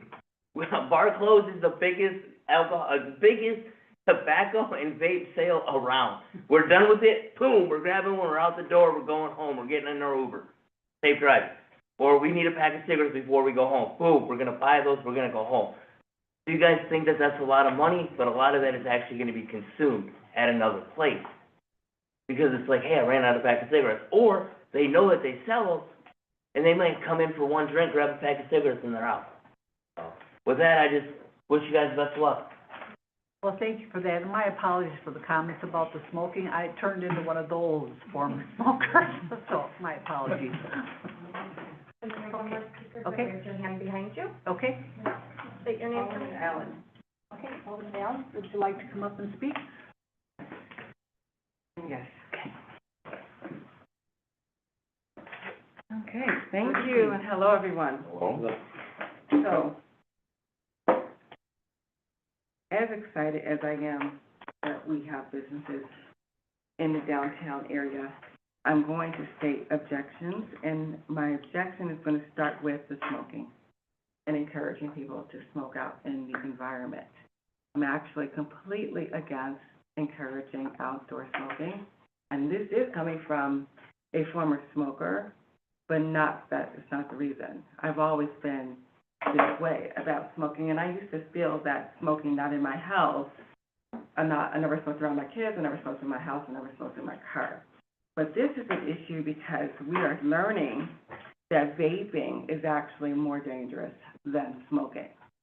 And to encourage a business to sell more of these products into our community, when I am trying to discourage my students from smoking and vaping, and understanding that the cancer impact on these families is going to be extreme, and considering the fact that our community is already challenged when it comes to health care, I don't believe that we need to be encouraging things that are going to really be having a negative impact on our community. So that's one. Two, when I go onto the website, I don't actually see any closing hours stated on here, and it's a great idea to say, oh, it's going to be managed. I do business all the time. I've managed all kinds of businesses. I come from the entertainment business where my family is from the entertainment business. So I understand how that all works. And to say that you're not going to have any kind of issues that are going to become outside of your establishment is really wishful thinking. And considering we just opened a new cop house downtown where we're trying to discourage more crime or introduction of more crime and disruption down there, when we are supposed to be working towards things that are going to make the downtown area a gateway into families, businesses, and a healthier environment. I just don't see why we need to encourage a business that is going to work against those things. So those are my statements on record. Thank you. Thank you very much. And can I add one thing, Alderman Allen? I believe Alderman Kelly has already introduced some initiative regarding vaping, so we can find something in common to work with her on. So thank you for your comments. Okay, so anyone else that signed up to speak? No? So we did have a motion. If you would restate your motion, Alderman Kelly? Yes, motion to approve, please. Second. We have a motion and a second to approve the transfer of license. Any discussion on that motion? Seeing none, all those in favor say aye. Aye. Aye. Opposed? Motion huh? Was that a belated aye for in support of the motion you made, or aye to deny? Supporting. I'm having technical difficulties. I apologize. Thank you. I confuse very easily, Kelly. All right, we have, motion passes. Next item, please. The next item is 0351-25, communication sponsored by Alder Pete on behalf of the city clerk's office requesting the appearance of Brandy Driggers for a new operator's license. Staff recommendation that the Public Safety and Licensing Committee review the application for approval or denial. Fiscal note NA. Oh, I'm sorry, before, could you explain to the applicant, now that she's gone, what's gonna happen? Yeah. So what's gonna happen is the item will now go to, Common Council on next Tuesday. You do not need to come to that meeting. Once if that's approved or denied, you can give us a call on Wednesday, and we can kind of walk you through next steps and see where you're at with sign-offs and things like that. Okay, Okay? sounds good. All right, thank you. Thank you, Amber. I am a little rusty. It's been a long time since I sat in the chair. Do you want me to reread the next item? No, I think, is Brandy Driggers here? Not signed up on the public input sheet. So I think what we would typically do is refer this to the end of the agenda if he's not here to speak. Or, Yeah. Good for that. So typically, the committee, if the applicant does not show up the first time, will defer the item, gives her an opportunity to show up at the next meeting. Move to defer. Second. We have a motion and a second to defer Brandy Driggers. Any discussion?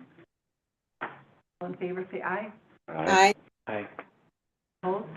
All right, next item, please. Next item is 0352-25, communication sponsored by Alder Pete on behalf of the city clerk's office requesting the appearance of Brett Green for a new operator's license. Staff recommendation that the Public Safety and Licensing Committee review the application for approval or denial, fiscal note NA, and Brett Green is here. Good evening. Good evening. How are you? So, does the attorney want to let us know why this applicant was in? Sure. Yes, and the police department will have some information with respect to the background. So, the applicant is here because there was a criminal conviction, that revealed, I believe, the police department will tell you that. But essentially, he is being disqualified based on the criminal conviction. And based on that, the committee has to determine whether or not he has been rehabilitated to receive a license. And you can determine if he's been rehabilitated upon competent evidence of rehabilitation. That could comprise of a letter from the Department of Corrections, a letter from a probation agent, a letter from an employer, indicating that he is rehabilitated and fit for a license. And then as to the specific conviction, Sergeant often has that information. We found that this applicant was disqualified based on a felony conviction within the past 10 years, which would be in 2022, possession of narcotic drugs. Okay, would, Where should I start? I have a letter from my employer, discharge certificate from Department of Corrections, and also safe service certificate, from bartending training. Okay. Would you like to review? okay, thank you. Do that, and we'll kind of pass that along. You realize that you were asked to provide these things to the clerk's office by 5 o'clock last Thursday? Oh, okay. And that way, the members of the committee would have a copy of that, so we wouldn't be trying I'm to sorry. review all this. Yeah, I saw it Thursday, I just thought it was at 5 o'clock today here.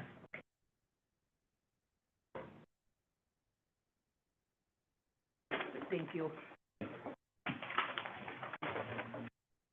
So while those documents are being reviewed, is there anything you'd like to share with the committee? I guess I just want to reassure you that I feel confident in my rehabilitation. I did take some other classes at Workforce, the AODA and driver safety program, and that's, all that documentation has been sent straight to the probation agent when I was going through probation, and that was part of the rules for my release of the probation, so I needed to do those in order for them to release me. So I'm confident with that, and I also feel that with my experience, it gives me an opportunity to maybe be a safer bartender, knowing over-serving and that kind of thing. I'm offering water a lot more now, so instead of, getting people away drunk and driving and, making it unsafe in the community. So I think my experiences, I know how much more serious it is, the responsibility of bartending. To reflect that. So, where have you been working or will be working? Posters on Main. Okay. Any questions from a committee member for this gentleman? Alder Kelly, was that your hand up? No? Amber? I just wanna make sure, are these copies of everything that I can keep for the record, or should I go down and make some copies? I would like to make copies if Okay, that's possible. I can go make That'd be copies, if great, that's okay, yeah. if the committee's okay with giving me a minute? Yeah. Yep.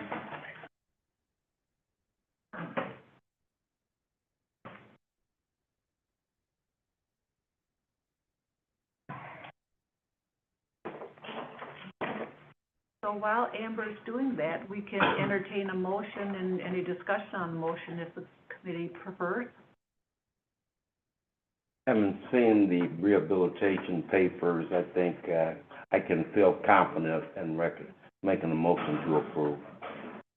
We have a motion to approve the bartender's license. Is there a second to that motion?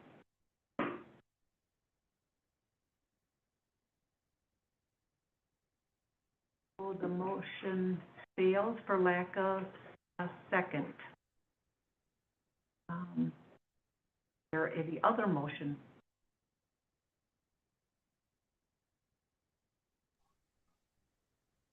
Looks like we're at a standoff. You want to try your motion again, Alderman Pete? We need some kind of a motion. Again, I move to approve. I'll second that motion for discussion's sake.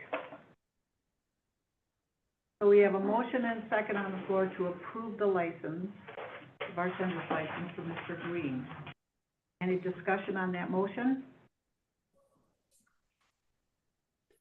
If the committee would indulge me, I will explain why I second the motion for conversation's sake is, people can be rehabilitated. This gentleman, with the documents that he's provided to the committee, has shown that he has complied with every request that was required of him for him to receive his bartender's license. And just like we've heard so many times tonight, everybody deserves an opportunity. I think everybody deserves to have a second chance. We don't want to deprive someone of the opportunity to earn a living. So that's why I seconded the motion, and if it boils down to needing a vote, I would vote in support of granting the bartender license for Mr. Green. That's the same reason I did. He has good paperwork. The state correction department, et cetera, feels that he has, turned his life around.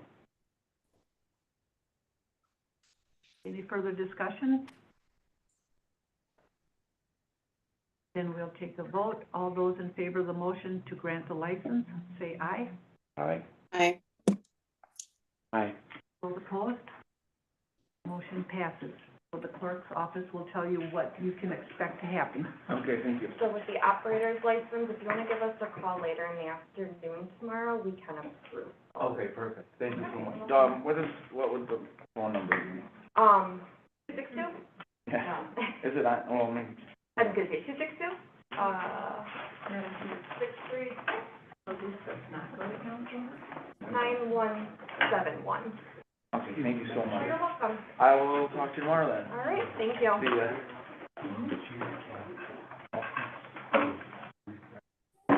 Have a good night.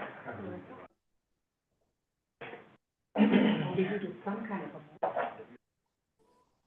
I realize I'm in a meeting, I'm answering a question that you had from me. Next item? I don't know, I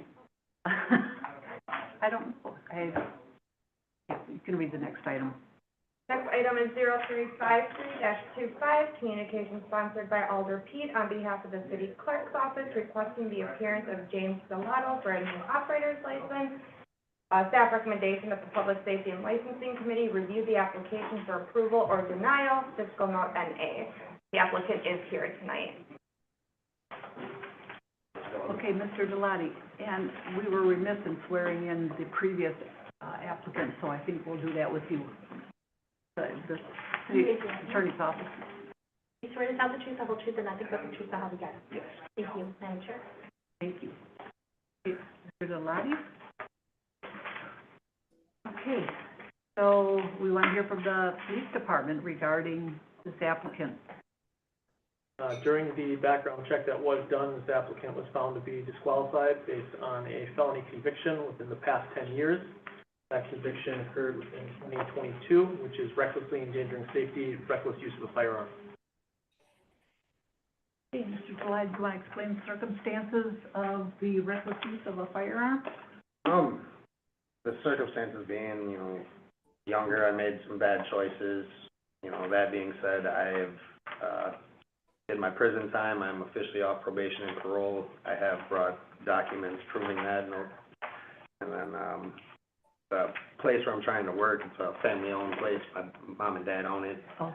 And, they, can't do it all by themselves, and, they don't trust a lot of people, so I'm trying to help them out and get a bartender's license. So what place is that?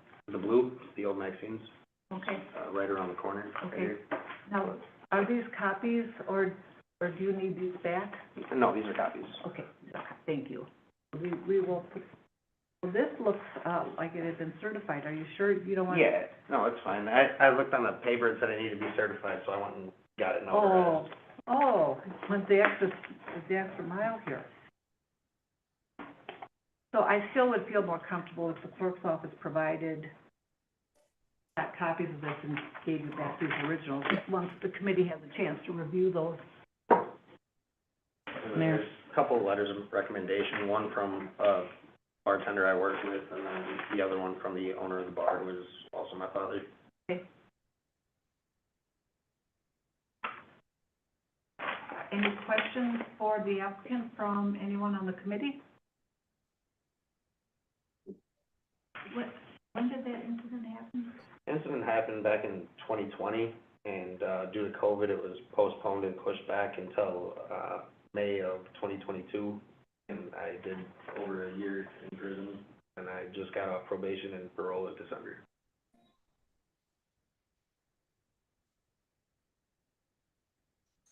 Well, you certainly provided all the documents that we require. I know that Alder Kelly can't see the documents that you have. See, there's a bunch of them. Thank you, Alder There's at least Pete. five. Okay. Are we ready for a motion? We're ready for a motion. You can jump in Motion to anytime. approve. We have a motion to approve the bartender's license, the operator's license. Is there a second? Second. Any discussion on the motion to approve? Excuse me. Could you move your chair over here? So there's plenty of chairs over there where I can actually see you. It's hard to know from behind me. It wants, is. Oh, it's okay. I'm sorry. So, did we get to speak on the floor and the discussion? But I will grant that to an alderman, respect to the position. Oh, but I appreciate that. So you're gonna speak to this gentleman's request for? Yes, I would love to. Okay, thank you. Okay, Alderman Allen, bartender's license to be approved for what was the location? 835 Washington. Okay, and what was the incident with your gun? Reckless endangering safety of a firearm. More details. Discharging a firearm in public, What time of day? 7 o'clock at night. To who? Shot through a buddy of mine's house. Why? Accident. We're messing around, having fun, doing No stupid such thing things. as an accident with a gun. I'm a doing Okay, a police okay. officer. Well, It's we no were such thing. doing stupid things on private property, and somebody got called because we were firing guns on private property, and when they showed up, hey, you guys aren't allowed to be shooting guns. But you said you shot it through someone's I went house? through my buddy's porch. Okay, so the possibility of endangering people in the house were, There's nobody in the house, but that's Well, it's also why terrible. I got sentenced and went to prison and served my time in jail, and and so now you have what kind of a record? I have a felony conviction on my record. So, and the rules for a felony conviction when it comes to having a bartender's license, an operator's license is what? Okay, I can. You wanna take? Because it I'm was not gonna stated respond to, I'm earlier. not gonna respond to that. I'm gonna No. let the clerk's Right. office respond to your question as far as The reason what I'm rule, no, asking- I'm gonna respond to that, let the clerk's office respond to that question, because we do have a list of documents that are to be provided to the committee for the committee to make a discretionary determination should that license be granted. I So do if the understand, clerk's but office let could me please finish explain making my to the comment, Alderman. Please, Madam Chair, because you offered me the respect for my position, so I'm going to take that. The reason why I'm asking for these rules is because it was stated earlier that we are going to go by the letter of the rule, right, and making our decisions. So far, I haven't seen that continue through this meeting. So I would like to know what the rule is for. I will an tell you what the operator's rules are. That a certified copy of honorable discharge or separation under honorable conditions, that he provided. A copy of local, state, federal release document from the Department of Corrections, which he provided. Copy of the Department of Corrections document showing completion of probation, extended supervision, or parole, which he provided. Other evidence showing that 1 year has elapsed since release of institution without subsequent conviction of a crime, along with evidence showing compliance with all terms of probation, which has been provided. Evidence of all circumstances relative to the offense, including mitigating circumstances, which he explained. The age of the individual at the time of the offense, he was young and stupid. The length of time elapsed since the offense committed, 2020, when the offense was committed, and letters of reference by person who have been in contact with the individual since the applicant's release. We have 2 letters, and other relevant evidence of rehabilitation or present fitness presented, which he presented to the committee. Okay, I thank you here for doing tonight. that. Okay, so you made it a point to emphasize young and stupid. How old are you, sir? 30 years old. So you were 28? 25 when it happened. 25. Oh, okay, I He was married the when one I that said young and stupid. That's not young and stupid. It's not. I was Okay. married when I was 23. Okay. So what I'm going to say here is, he still has a felony, right? Would he be able to be employed by a regular job with a felony conviction for a gun? Yes. Good?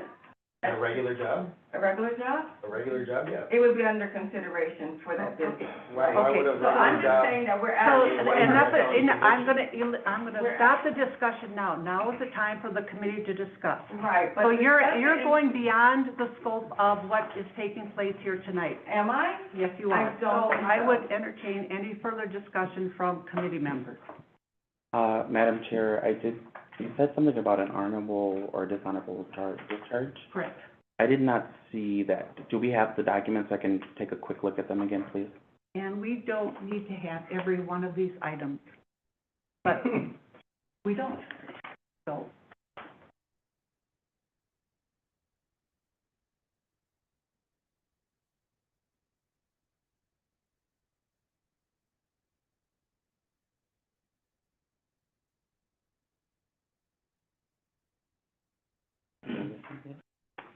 Can you take a look at that for me, please? Sure, the one says the date that I was released from, the institution, and then the other one, it says, on December 15th of 2024, I was, discharged from probation and parole. You served it time. Yep. Okay, thank you. right here, 12, 15, 20. Perfect, thank you. So these are the copies, correct? Those are the original. We have copies. Documents. So we have a motion and a second on the floor to approve the operator's license for this gentleman. Any further discussion on that motion? All those in favor say aye. Aye. Those opposed? Nay. She said she meant She made the she's for. motion. The, motion passes. Okay, thank you. Next, thank you, sir. So the clerk will tell you what's gonna happen with your license. Can I write on your paper?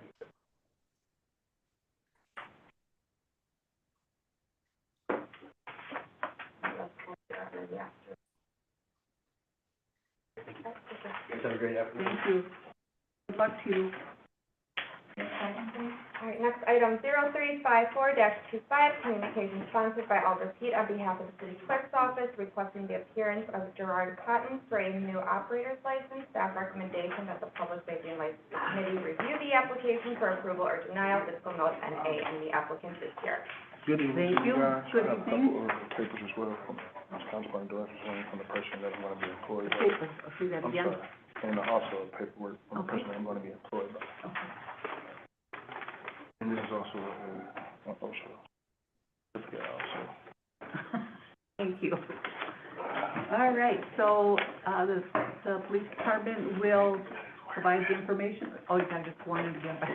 I gotta say it? Thank you. Be sure to tell the truth, the whole truth, and nothing but the truth, so help you God. The background check of this applicant showed that they were disqualified based off the guideline that a felony conviction occurred within the past 10 years. That felony conviction would be intimidate witness, property damage, which is a felony offense from 2020. Thank you.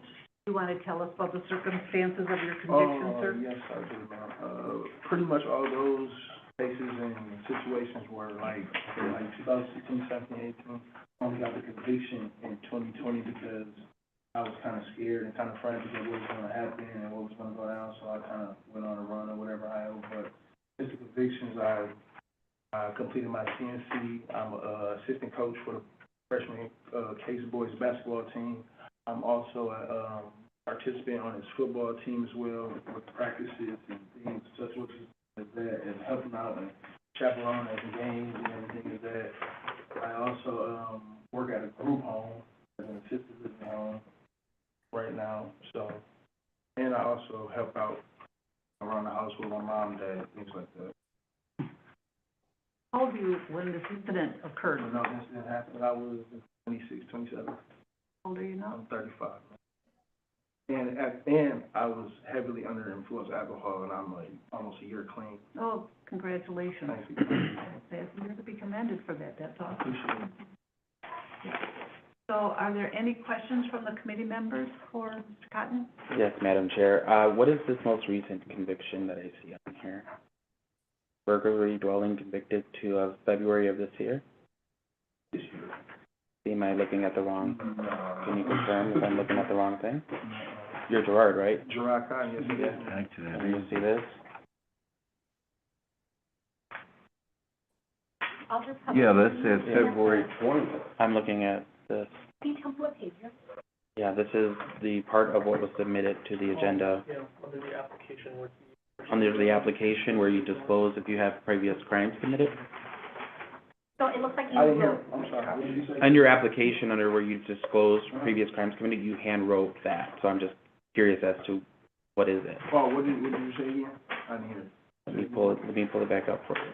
I can get one. It wrote, says, domestic violence, and below that was burglary dwelling convicted February 20th, 2025. Those were like all prior to, those was all within the same case, I guess. Some got read in, some got dismissed, and some, So for this particular one, was it dismissed? yes, those were dismissed, I believe so. I was just trying to write everything that I could think of that can possibly pop up, that's all. Okay. So I just want to be sure, we typically look at the convictions for the past 10 years, or do we go all the way back to the beginning of time? So the records checks reveal all the convictions, Okay. and then for the false statement or the felony conviction, we look back 10 years. Okay, but there was no false statement on this document? No. All right. All right, any other questions for Mr. Cotton? No, Chair. No? No questions? Is there a motion? Move to approve. Second. We have a motion, a second, to approve the operator's license for Mr. Cotton.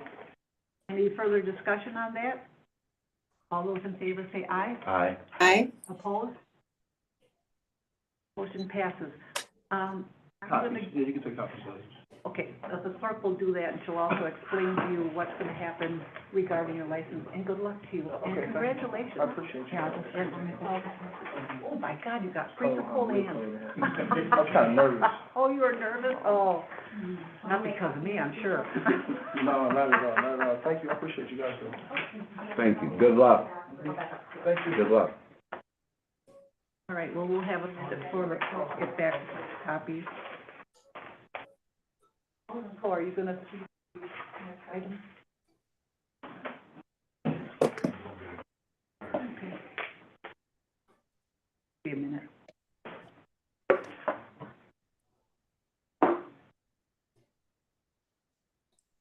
all of our meetings won't be this contentious. I knew coming into it, I thought, oh, I won't be there for a while. Well, there's a reason why the mayor always appointed me to this committee. He likes me in the hot seat. What did I do? That's a good question. Must have been something.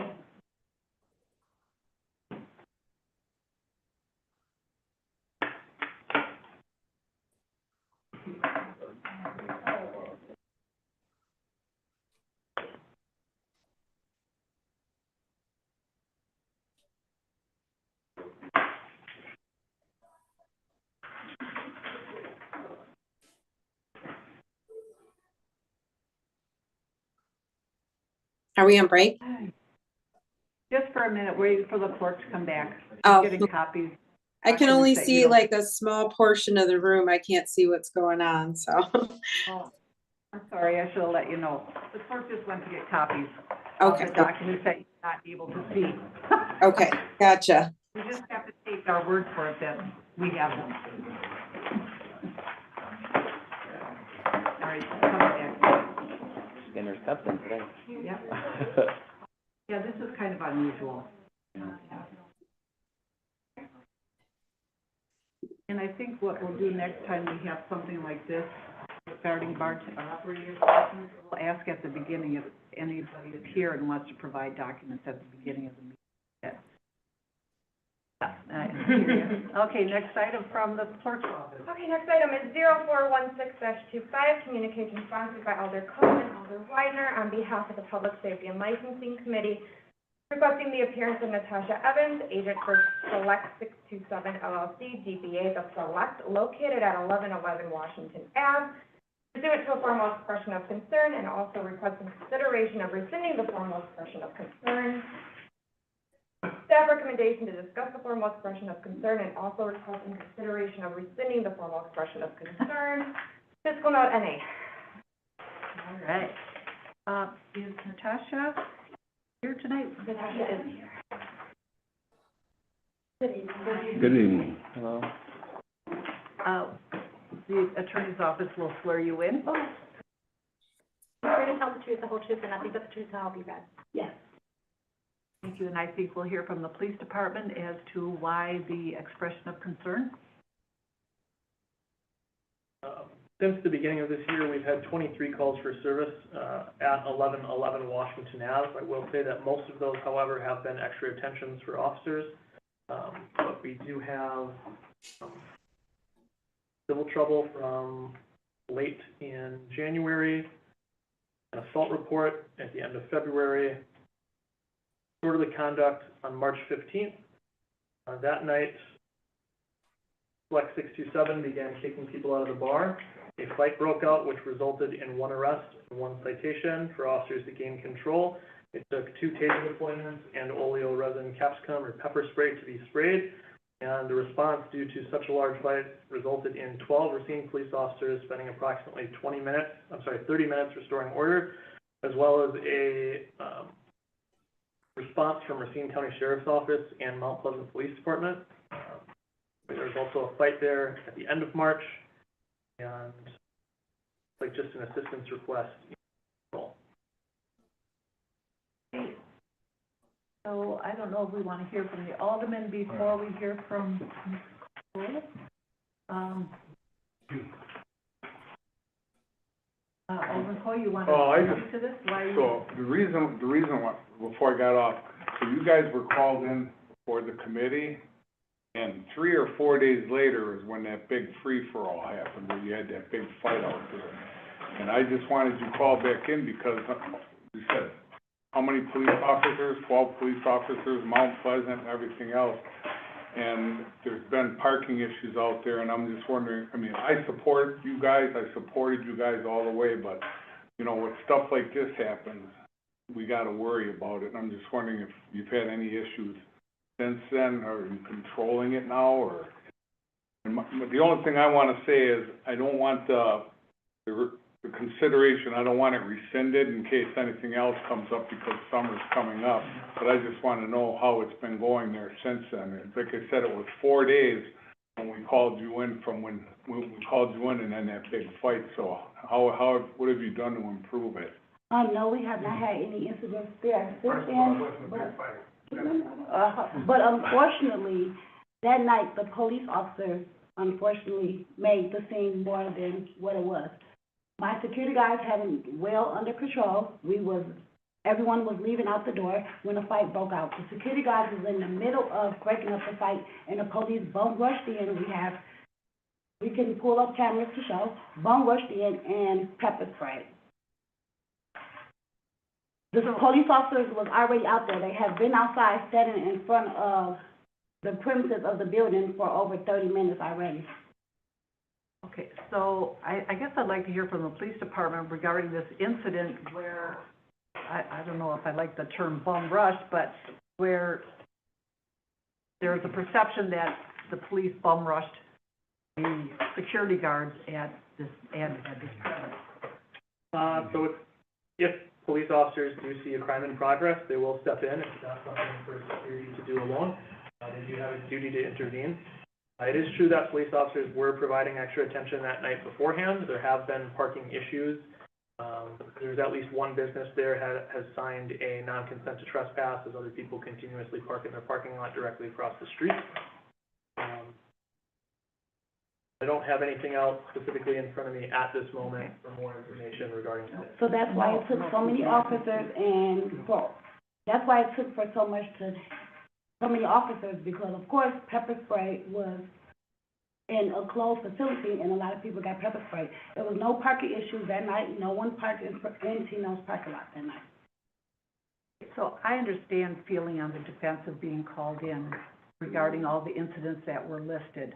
But really what we're here to do is to partner with you to make sure that you have what you need to have somewhat control over your customers so that we're not putting undue on the police department, relying on them to provide security or that we're putting police officers in danger because of incidents that are going on at your premise. So what we need from you really is some explanation to the committee how you expect to work with incidents such as this going forward, where there isn't such a reliance on the police department.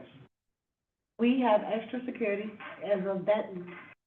Even in that incident, we have 5 security. We have security that work outside the premises.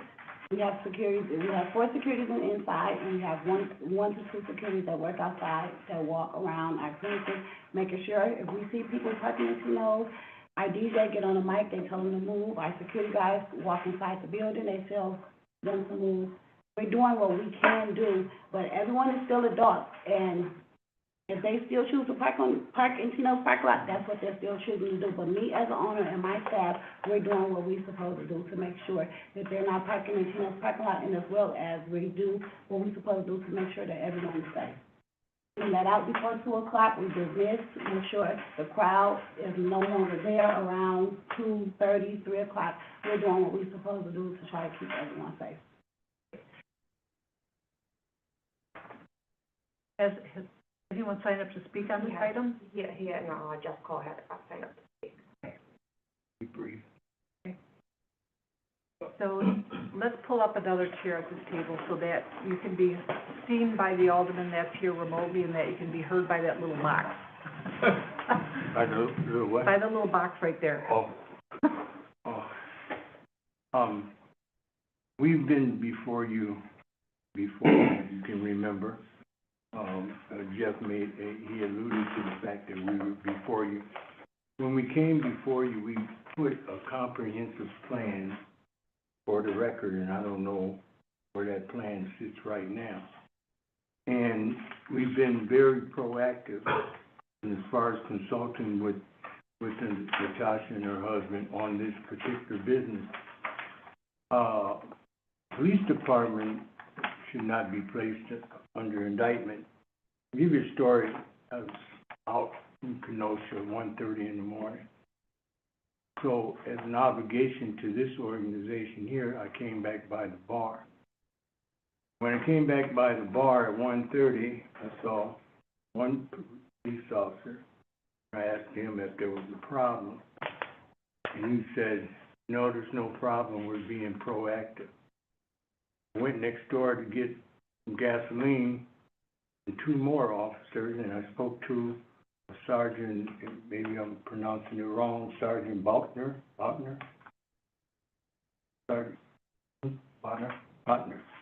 Yeah, I spoke to him, and he was there, he was supervisor. And I told him what the business was and what my particular involvement was with this as a consultant for this particular organization here. I think that, you know, in the interest of everything, because it was all over Facebook, misinterpretation of the facts. Because the police department on this particular evening, they were there already. And so maybe bum rushing is kind of like a Derogatory term? yeah, controversy. Yeah, bum rush. But they were there already as a proactive tool. So, Which is very common for the police department. and we're not disputing that. They were there. They reacted to the situation. They calmed the situation down. But for the bar to be penalized for the police department's proactiveness, and then not only that, the owner's proactiveness. So everybody's trying to work together. You know, we reached out to the police chief. We haven't gotten an audience with him yet. No. And we will continue to pursue that. Some of the calls and stuff that are made, they've called. They were instructed by this committee, not only by this committee, by myself and Alderman Shields, call the police. You know, I don't know when it's come to play that a bar owner should have their staff go into the street, break up traffic, break up situations that happen on the city street that they're not covered by your insurance. But I just want to reiterate this before I close.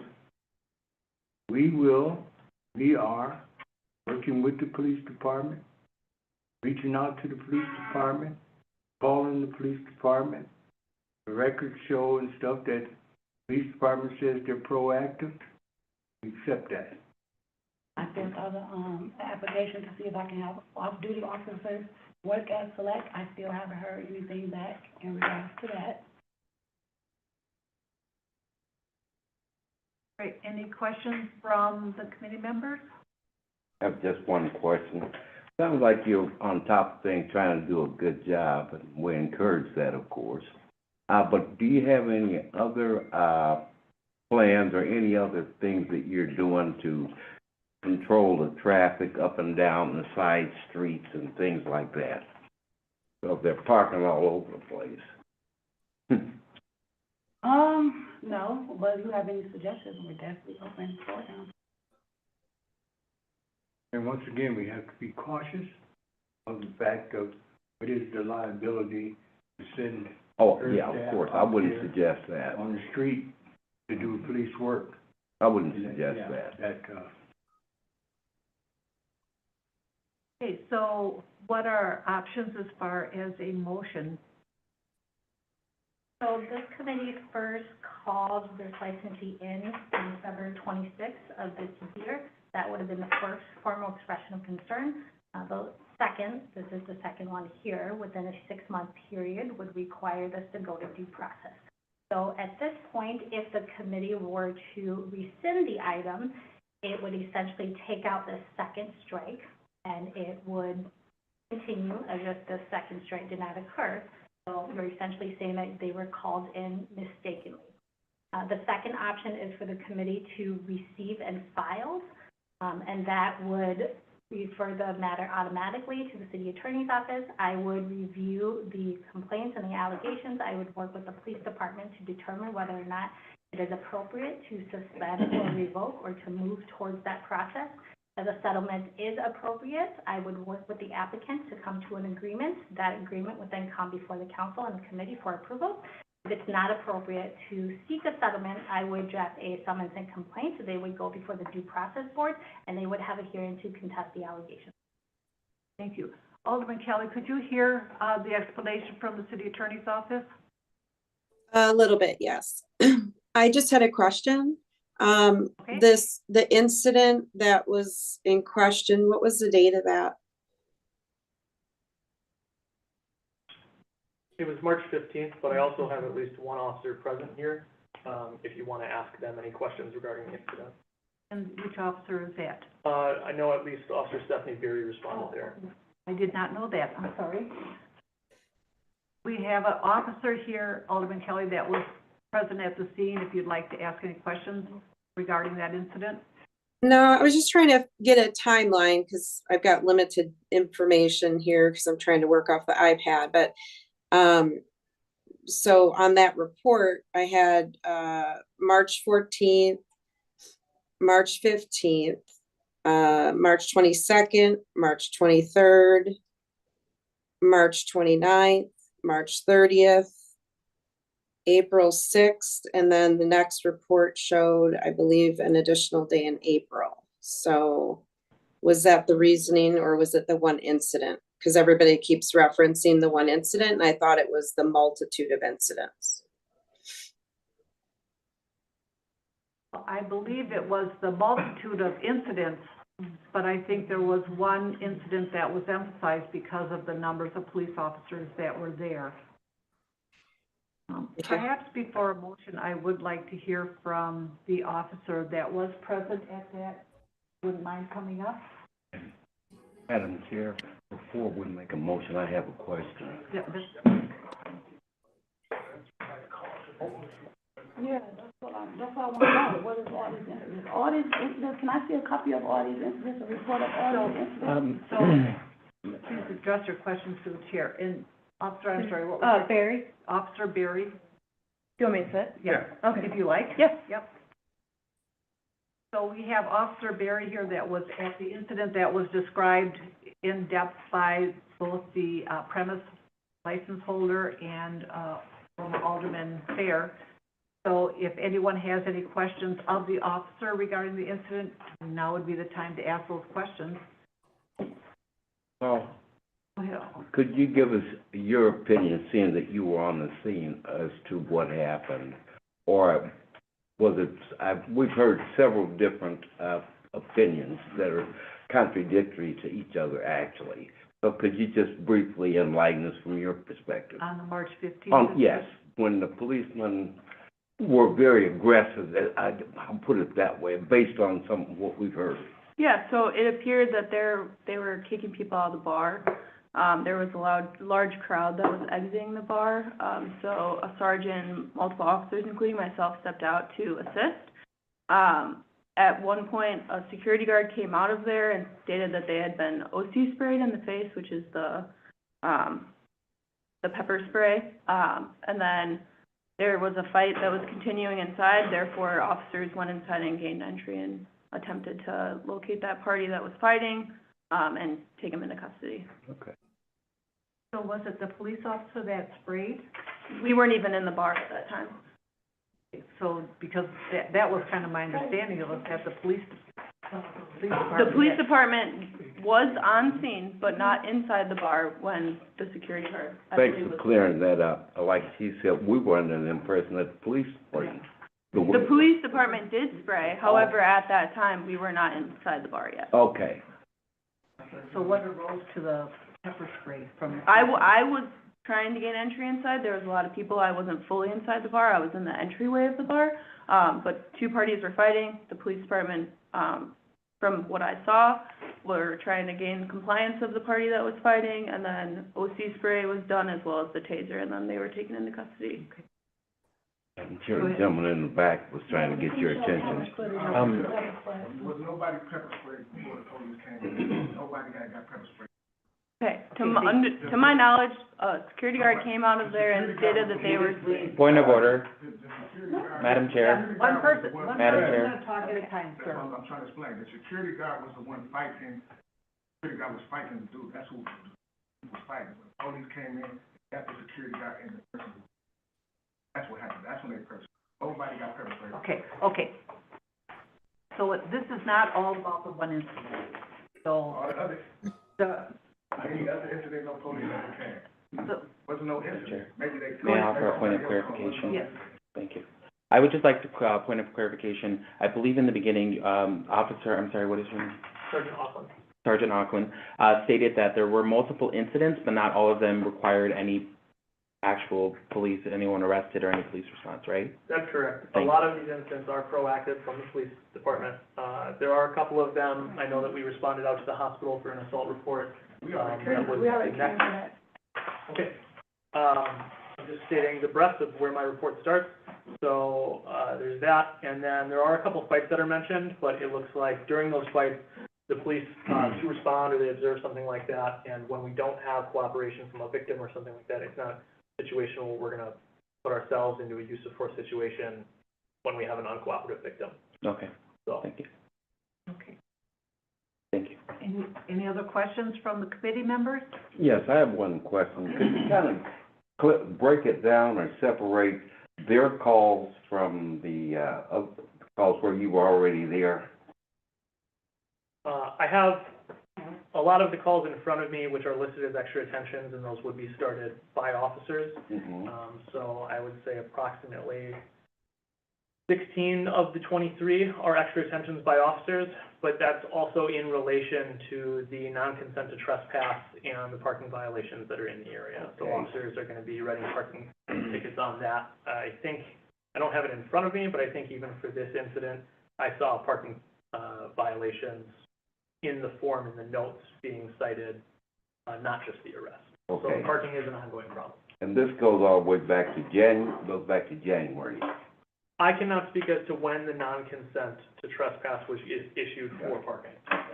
That makes sense. Thank you. Are there any other questions from committee members for staff or anyone? Alderman Cole, you had something you wanted to say? Yeah, I didn't want them called in. What happened was we called them in because of all the problems with parking and everything out there. And this fight happened a few days later. I'm not advocating for them to be shut down or anything. I just, I spoke up for them and supported them. I just want them to be vigilant and stuff like that. I've driven by there the past few weeks. I get out of work at 1 a.m. every morning and on Fridays, and I haven't seen the parking issues that were at the beginning of the year, so they are doing proactive stuff. And a lot of the Thank you for calls that. we have Okay, no. This is not a back and forth No, I'm conversation. You not have to be going called back on by and forth. the, you have to be called on by the chair. I just want to say that a lot of the calls we have made on our own. That's why I asked if we could separate them. Yeah. So, where we're at now, if there are any questions from the committee members for anyone here? If not, I would entertain a motion. Is everyone clear on what the motions would be? A receive and file means that this would go to the attorney's office for some kind of action. A motion to rescind would mean that this discussion took place and nothing comes of it, I would think move. we're all other clear. than we're all on the same page. I would, motion to rescind. Second. We have a motion and a second to rescind. Any discussion on that motion? Madam Go Chair, ahead. thank you. When we're talking about, whether or not a business, has insurance or is responsible for the parking around their establishment, I mean, obviously not, right? But, it seems like Mrs. Evans is doing everything within her power, but we also have to understand that if there are parking violations, if the business can't take care of it, our police department does have to take care of it. So we kind of have a yin and yang situation here. I do believe that you have demonstrated good faith, that you are doing everything in your power, and, that is why I motion to rescind. Thank you. Okay, no, we have a motion on, I'm sorry, but we have a motion on the floor. The discussion now takes place amongst the committee members on what action would be taken. The motion on the floor is to rescind, which means that this never happened. If you want to have further discussions with individual committee members, you're free to call them after the meeting, or you can contact the police department or the attorney's office. Okay. But this is not the place to have a back and forth discussion. once, we have a motion on the floor to be voted on. So the motion is to rescind, and we do have a second. All those in favor of rescinding, say aye. I believe Alder Kelly had her hand up to say something. I'm sorry. No. I missed that. No. Oh, I'm sorry. So all those in favor to rescind, say aye. Aye. Any opposed? Motion passes. So you understand what the rescind means? Yes. Yeah. So if you do have any questions, thank you for being here. Next item, please. Next item, 0417-25, communication sponsored by Alder Coe and Alder Weidner on behalf of the Public Safety and Licensing Committee, requesting the appearance of Courtney Marshall, agent for 20 Grand Lux LLC, DBA 20 Grand Lux, located at 1307 Douglas Ave, pursuant to a formal expression of concern and also requesting consideration of rescinding the formal expression of concern. Staff recommendation to discuss the formal expression of concern and also requesting consideration of rescinding the formal expression of concern, Crystal Note 10A. Okay, first, we would like to hear from the police department as to what caused this, request. Sure. In checking the call history for, this address at 1307 Douglas Ave, this is the only incident I did see, which took place on March 16th. Time I have is 2:28 in the morning. The bar was observed to be open past closing hours at 2:30. Approximately 20 cars parked on the streets around the bar. Approximately 5 to 6 people attempted to gain entry to the bar with police out front, but were denied. Music was loud enough to be heard across the street. They attempted to complete a licensed premise check, but were ignored by staff, and staff refused to open the door. People inside were then being told, officers could hear them being told to leave out the back door. Officers then observed 30 to 40 people exit the rear of the bar. Police then made contact with Courtney Marshall, attempted contact with a Reggie Booker. Thank you, and I'd like to hear from Alderman Coe, if you don't mind, because he was the one that requested that this be brought before the committee. The reason why I called them in, they have not been in continuous operation. I drive past there every single night. I get out of work at 1 o'clock and on the That's not what I'm here for. No. No, yes, that's why I called you guys in. Speak to the chair, please. Okay, so they have to be in continuous operation, and they're not in continuous operation, and the city attorney can speak exactly what the rules are, but they have not been open, and they're very sparingly open.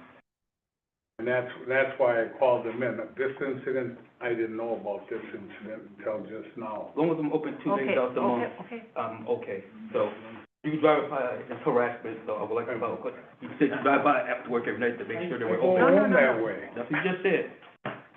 So we will allow you to speak to the item in Okay. which the officer referenced. Okay. So do you want to explain what happened at? Just like I told the officer, whoever was in that place should have been arrested for trespassing. No one should have been in there. The upstairs tenant had gained access to the property and broke in. That place should not have been open, it had my permission, not given to anybody to work there. It was closed. Thank you. So I'd like to And I hear, explained this, so I don't even know why we were here. well, because you're responsible No, for I that explained premise. this to the, Yep. city attorney about no one should even be there. So first, I'd like to hear from the city attorney, and then the police department, then from the committee member. Thank you, Madam Chair. I did receive notice from the police department that incident occurred, that Sergeant Hawkins.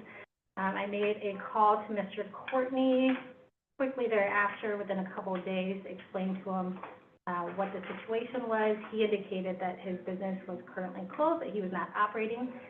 He explained to me that someone had gotten a hold of the keys to the bar and were doing that without his permission. I did inform Mr. Marshall that he is the license holder, that all alcohol violations on the premises is his responsibility, and that he is responsible. If he wanted to file a trespass complaint against whoever did it, that's up to him and the police department, but ultimately he is responsible, and that's what I informed him. Okay, thank you. And then from the police department? I'm just gonna read this, exact quote, this paragraph from what the officer wrote. I attempted contact with bar owner Courtney Marshall from the last call we had at this bar. He advised that he is no longer the owner because they had been closed for a while due to staffing issues. I advised him the bar was in fact open past closing hours and a lot of people were inside. He said he did not know who would be in there other than Reggie Booker because he is the only other person with keys and identified him as the building manager. Are there any questions from the committee for either the police department, the city attorney's office, for Marshall, or Alderman Cole? Go ahead. All right, thanks. Sir, you said how often are you open? I'm not clear on that. Very sparingly, it's a lot of repair that needs to be done, so I've just been opening here and there, like once or twice a month, just because I know in compliance, I gotta keep this going. I don't even have to open the whole time. So I go in there, one comes in and make a sale, hey, I gotta get, it's a couple of leaks in the place it's a safety concern, and I don't want anybody to get hurt, so I'm waiting for the owner to fix it. Now I'm in the process of buying the building so I can, handle the issues myself, instead of waiting on someone else to address the issues. What are your sales? Are you making any sales? I mean, you mentioned your Yeah, it's very low. mortgage, your rent. Yeah, I'm paying pretty much out of pocket. Yeah. So now I'm in the process of buying the building. Okay, you're here because of formal expression of concern. Yeah. But it is concerning that you have the license and, basically not operating. So I have to say that to ask, when do you foresee it being open on a regular basis? I'm planning to go in about a week to 2 weeks, just trying to get stuff done that I could do personally. I can't really overstep the current owner in fixing certain things. I only can fix what I can inside of the establishment that I'm renting. But as far as the roof leak, I can't employ somebody to go look, fix the roof. Sure. But I'm in the process of buying the building now. Okay. So we shouldn't have any issues as far as operations after maybe 2 weeks from now. Well, you'll close the sale in 2 weeks, is that what you're Yeah, we're doing a private sale. Oh, okay. Yeah. Okay. I have no other questions. Thank you. Alderman? Yeah, Madam Chair, thank you. So in the police's report, as far as I understand, the officer stated that you said the only person that would have keys would be a Reggie Booker. Is that correct? Correct. Okay. And, Go ahead. And then it come to find out the tenants upstairs had a key because where the furnace is located, well, the thermostat for the furnace is located inside the bar. Okay. So I was told that they had a key to come down and to change the thermostat temperature if it was too hot or too cold type deal. And I guess they took it on themselves to start having what I told was quote unquote a stripper party. Okay. Well, Were you ever able to file a report against the No, I tenant? talked to the owner, he changed the doors, the locks to the doors, and since then I haven't heard anything else about it. Okay, and then I have a point of clarification for the attorney. Can you clarify what the ordinance says for how long, how many days a business needs to be operating in order for the license to be fulfilled? Yes, so the ordinance specifies that any Class B license, A, B, or C, has to be in continuous operation. According to his license application, he does list the hours, I believe, as 7 days a week, and therefore he has to operate according to the business plan. Can't take 5 days off and operate 2 days. You do have to continuously operate. There's no specific amount of time, but based on what he's describing, that is not in compliance with the ordinance. Okay, is there any exception to that granted if a business is deemed not safe for the public or anything of the sort? Well, if it's not safe for the public, then they would have issues with the occupancy permit, and therefore, again, he would be in violation of the ordinance, and he should not have that license, or he wouldn't be eligible for it. But wouldn't they give me time to correct any issues? But that would require an inspection, correct, by a city official to determine if it is or not safe? Yes. Okay, So, I just wanted to make sure. Thank you. Oh. and then just for clarification, I know Alder Cole had brought up the fact that they had not been open. So just to give the committee some background, the license was granted initially in April of 2022. They did not open up through, I believe, May of 2024. At that time, they were called in at the time of renewal. The business had still not opened. I'm not sure when he actually opened, but when I spoke with Mr. Marshall in March, he was still not operating. That's not accurate at all. In March? Correct, that's When I not spoke with accurate. you, you said you were not operating yet. At that time. Correct. Prior to that, we have been open.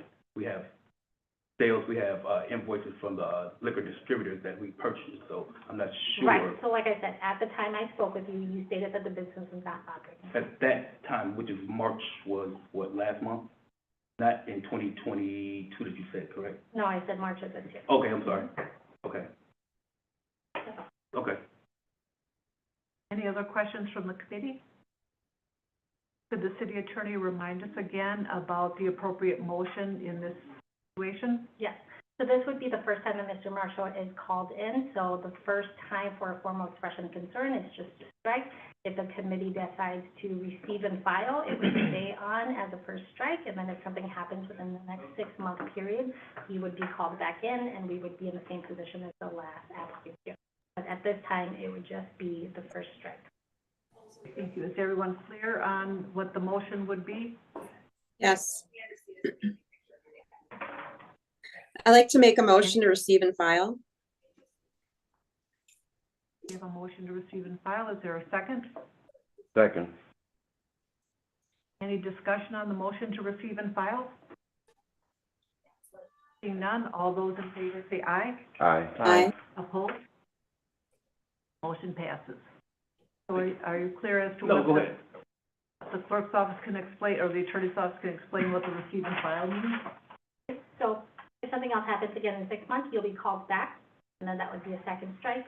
And you could possibly be referred to due process at that point for suspension or revocation. I mean, nothing happens next 6 months or 12 months. So just for clarification, I'm here because of what? You're here because of the incident where you were found to be operating after hours and staff refused entry. But- Regardless of whether you were operating or not, you are the license holder and therefore responsible for keeping the premises secured. So But if that's why someone you're broke being in, called. I can't control that. Again, you're responsible for keeping the premises secured. Okay. Okay, good. Well, thank you for Thank coming. you. Okay, thank you. We'll move on now to the next item. Next item, 0414-25, communication sponsored by Alder Pete on behalf of the City of Racine Police Department for the licensed premise report. Staff recommendation for the Public Safety and Licensing Committee to review and discuss the police department report, fiscal note NA.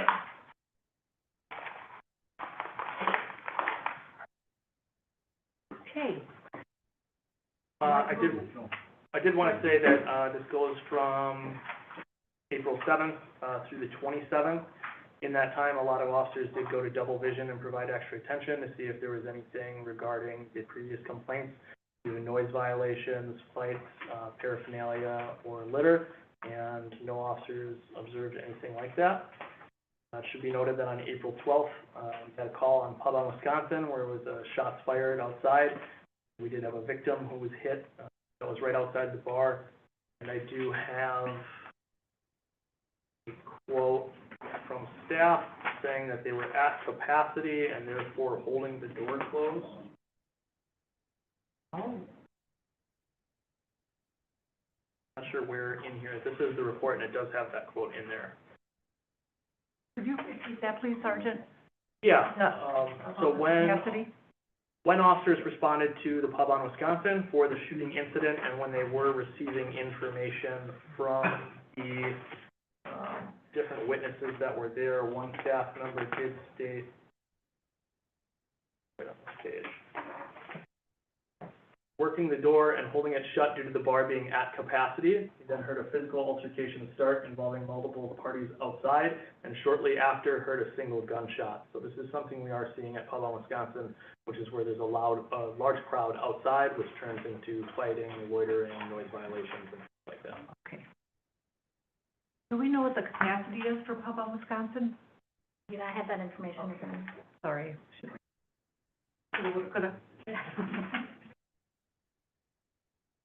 Everything else is pretty standard, you guys have it in front of you, except, it is worth noting that on the 23rd, officers responded to Kayla's Neighborhood Bar, and for the second time, they spoke to a bartender who was, unable to provide a bartender's license. We're working on doing follow-up on that, to ensure that staff is properly licensed. So would it be appropriate to call them in regarding failure to have a licensed bartender on duty? Would be appropriate. The committee can consider that, in the question.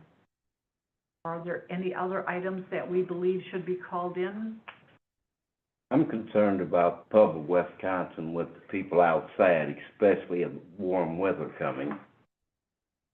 So would you like them to be, Yes, I would. would you make a motion? I would like to make a motion of a formal expression concern for Pub on Wisconsin. We have a motion, a second to, any discussion on that motion? No. All those in favor say aye. Aye. Opposed?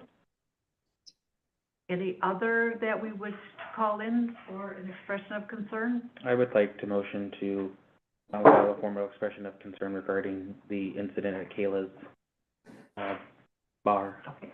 regarding the non-licensed bartender.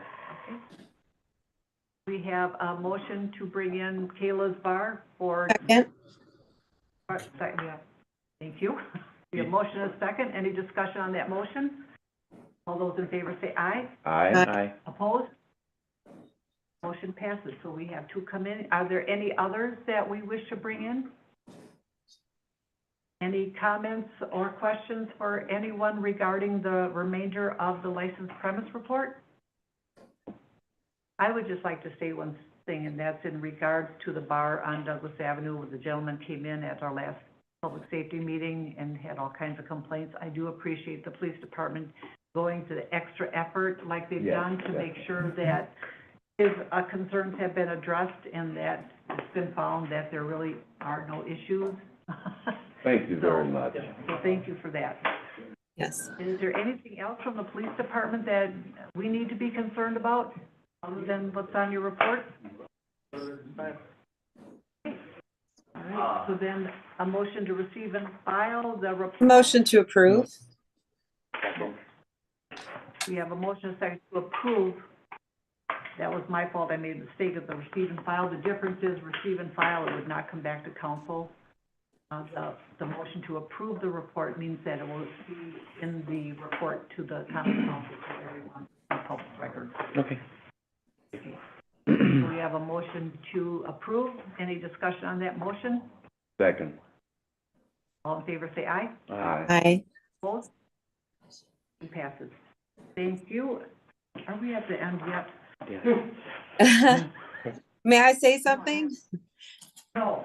You're not here. No, we do have another item here. Sorry, unless you have to go. I see you're either getting cold where you're at or you gotta go. No, I had to move. I got kicked out of the conference room that I was in, so. All right, next item on the agenda. The next item would be 0415-25, communication sponsored by Alder Pete, requesting any consideration, any formal expression of concern or other actions pursuant to the police report. Staff recommendation is for the PSL committee to review and discuss the police department report, to make the recommendation for consideration of concern. Fiscal note is NA, and these would be the two items that you all had just made motions about. Yes. So I just need a motion to approve so that they go into the council. Move to approve. Second. Motion approved to approve item 0415-25. Any discussion on that motion? All in favor, say aye. Aye. Aye. Opposed? Motion passes. Last item on the agenda. Item is 0384-25, communication sponsored by Alder Pete on behalf of the city attorney's office to present the annual training for the public safety and licensing. Damn, I gotta go. Staff recommendation to review the annual public safety and licensing committee training, fiscal note NA, and if you just give me 1 second, I can pull up her PowerPoint and share it. I'm gonna take a short break while you're doing that. Yeah. Hey, Sandy. Chair, I'm sorry. Give me a Chair, water, can you please. hear me? Alder Hi. Kelly? Yes. I'm sorry. I have to cut this off. I was supposed to be somewhere an hour ago. I'm still working. So I sent a message, but I apologize. Thank you for your patience with this whole thing. Yes. I enjoyed spending my birthday with you guys. Would you be okay with the motion to I don't think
9:30 is good, right?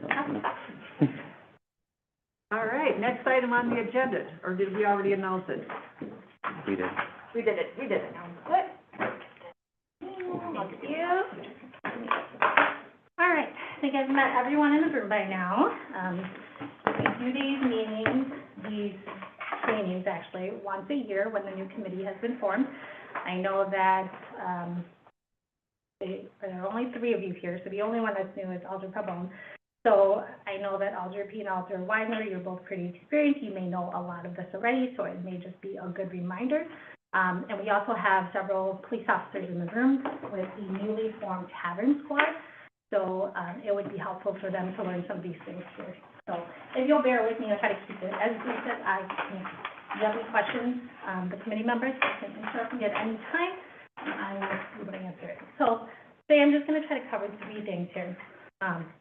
The bulk of the training is going to focus on the alcohol licensing because that's mostly what you do in this committee. We're going to go over some new regulations with respect to mobile food establishments, and then just some quick legislative updates after that. So, alcohol licensing, just a quick overview. In Wisconsin, we have a 3-tier system for the sale of alcohol. That means that there are 3 levels. The producers or the manufacturers make the alcohol. They then have to sell to wholesalers or distributors, who then have to sell to retailers, who can then sell to consumers. There are exceptions in which manufacturers and producers can sell directly to consumers, but for the most part, everything has to go through those 3 tiers. So at the city level, we have very specific licenses that we issue. There's a difference in terminology with permits versus license. So whenever you hear the term permit with respect to alcohol licensing, it's going to be a permit that's issued by the Department of Revenue. When we're talking about licenses are what the city issues. So permits at the state, license is at the city. At the city we're seeing, we issue retail licenses. These are Class A's, Class B's, and Class C's. Retail licenses, again, allow a retailer to sell alcohol to a consumer. We also issue operator's license, which are also known as bartender's license. Up until last year, operator's license had to be issued by the municipality, and it was only valid in that municipality. The state legislature passed a law last year that allows the Department of Revenue to also issue operator's permits. Those are issued at the state level, but can be valid anywhere throughout the state. So sometimes you'll see that. And then lastly, we have something that's a little bit newer, starting last year. Again, we are starting to see approval for full-service retailers. These are basically manufacturers or producers or brewers with, upon meeting certain requirements, can sell directly to consumers so long as they get a permit at the state and they get approval by the local licensing committee. So if you ever see those come before the committee, and you haven't yet, you could, your job would be to use the same criteria that you use for licenses for Class A's, B's, and C's to determine whether it's appropriate or not to grant approval for a full-service retailer. Okay, so here is our chart of alcohol licensing. These are the type of licenses, the retail licenses that we issue within the city of Racine. I'm going to take a moment here to go over the first distinction. So we have A's, B's, and C's. Think of A's as away. You're selling alcohol for a person to take away somewhere else to consume. Remember it that way. Class B's, think of B as bars. Bars, restaurants, they're buying alcohol there, mostly to consume on the premises. Class C's are just for wine. So those are B's, B's, and C's. And then there's the distinction between little A's and big A's, little B's and big B's. Think of little as beer, and then think of big as graduating to intoxicating liquor. So when you're talking about a little Class A, you're talking about a beer license that's issued typically for consumption to be consumed elsewhere. So gas stations, convenience stores, grocery stores, things of those nature.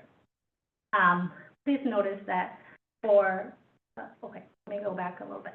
So when I say little a, so take a look up here, the parentheses is just around the letter itself. That's how you can distinguish it's a little a versus a big A, where the quotation mark is around both the letter A and the word class. So little a is a beer only for consumption off the premises, and it's mostly going to be convenience stores, grocery stores, liquor stores. A big A is going to allow for intoxicating liquor, again, consumption on the premises, same type of store. A little b is just for beer only. It allows primarily for consumption on the premises, but a Class B also allows for consumption off the premises. So you can actually go to a bar and ask for a container of alcohol to go. So long as it's in its original packaging or it's sealed, that would be sufficient, and they can sell that as well. And then a big Class B is for intoxicating liquor. It also allows wine under certain circumstances, again, on and off the premises. So when we're talking about Bs, we're talking about bars, restaurants, taverns for the most part. Class Cs are just for wine. So I'm going to move over to quota. So in the state of Wisconsin, the state sets a quota for each municipality based on the municipality's population. So in Racine, we have approximately 128 big Bs to give away. So a lot of times, anything over that would be, they could wait for a license, they can all go on the waiting list, or they can apply for a reserve Class B. And that is $30,000 that they would have to pay to the city if they did not want to wait for a Class B license to become available. A lot of times you'll see a business apply for a small B and a C, which would allow them to sell beer only and wine until a big Class B becomes available. So because there's a quota for Class Bs, you have to be careful who you're giving it to because you only have so many within the city. We also have a city-imposed quota for Class As. So for little A's for beer, we are set at 36. And then for big A's for liquor, we are set at 24. For a Class A license, the city also restricts where we can have a Class A. So it can't be within 1,000 feet of another Class A premise, and it can't be within 300 feet of a place that is primarily used by persons under 21. So a school, a daycare, stuff like that. So if they wanted to exceed these quotas, they would petition to exceed the quota. They would come before you, and this committee would have to determine whether or not the criteria is met for exceeding quota. Essentially, the main ground for doing that is to make the argument that they are substantially increasing the tax base. So, for example, if they're repairing a blighted building, if they're adding to it, if they're adding to the tax base and substantially improving that neighborhood, the committee can recommend approval. It would have to go to the Common Council, and it would have to pass by a 2/3 vote in order to exceed the quota for Class A. Okay, that's all I have about that one. So the general procedures for an alcohol license, they submit an application to the city clerk's office, they go through the background checks, and this committee has adopted what we call the policy guidelines. It tells you exactly when a person is qualified or disqualified for a license based on their criminal conviction. It has two different aspects. So the first one is the person can be disqualified based on an actual offense. You saw that today earlier. A person has a felony conviction from the past 10 years. That is disqualifying. It's one of the guidelines. It's guideline number 6. Okay? When a person is disqualified based on a conviction, in order for this committee to approve the license, the law requires that you consider evidence of rehabilitation. So upon the applicant submitting competent evidence of rehabilitation, the committee shall grant the license. There's not a whole lot of wiggle room when it comes to rehabilitation, and that's just the way that the state law is written. So if you have that competent evidence of rehabilitation, and you can determine whether it's competent or not, and that includes, like Auditor Widener stated earlier, documentation from the Department of Correction, a letter from the probation agent, other factors that are given by the person, letters of reference, stuff like that. If you find that any of that, or all of it, is competent, you do have to grant the license. Now, the other thing the policy guideline does is it disqualifies a person for making a false statement on a license application. So just some background with this particular rule. I've been on this committee now for 9 years. And every time a person made a false statement on their application, they would come in and they would say, I didn't know, I forgot. And so this committee decided to adopt policy guidelines that state if you make a false statement regarding a criminal conviction within the last 10 years, the fact that you say, I did not remember, is not good cause. And the committee has to find good cause for the false statement in order to overcome that false statement and grant a license. So the standards are very different depending on whether you're disqualified based on an actual conviction versus disqualified based on a false statement. And I will tell you that that line, that question in the application is pretty clear. We've clarified it over the years because people would say, well, the question was confusing. I didn't understand the question. I didn't read it. It was too long. The question now states, have you ever been convicted of an offense? You do not need to list minor traffic ones. It doesn't get any more clear than that. So if the person is before you and they say they don't understand the question, I would question whether or not they can read the form because it's a pretty short question. Bill, can you kind of explain the difference between a misdemeanor and a felony and that statement that says offense, so it doesn't matter if it's a misdemeanor or a felony? So when the rule was first enacted with respect to the false statement, this committee said any false statement disqualifies you. At some point in the last 3 years, this committee revisited that issue and said, well, if they don't remember a citation or a conviction from 20 years ago, then we don't need to know about it. We're not concerned. So the policy guidelines for that right now states the conviction has to involve a misdemeanor or a felony conviction, so any criminal conviction within the last 10 years. The only difference between a misdemeanor conviction and a felony conviction is the penalties for it. So if you are convicted of a misdemeanor or a felony, it is a criminal conviction. You do have to go to circuit court. You are declared by a judge to be found guilty of that offense. It's not something that people easily forget, most people, because you're in court and it's pretty formal. It's circuit court. So when a person has a misdemeanor conviction within the last 10 years or a felony within the last 10 years, regardless of whether it's a misdemeanor felony conviction, it's still a criminal conviction. So that's what disqualifies the person. I also wanted to address whether or not the committee can ask questions about specific offenses of a person's criminal conviction. So the law prohibits an employer or a licensing entity from making specific inquiries into that conviction because it's limited only with respect to whether that conviction is substantially related. So any conviction, any criminal conviction can be held against a person for purposes of licensing if it substantially relates to the license activity.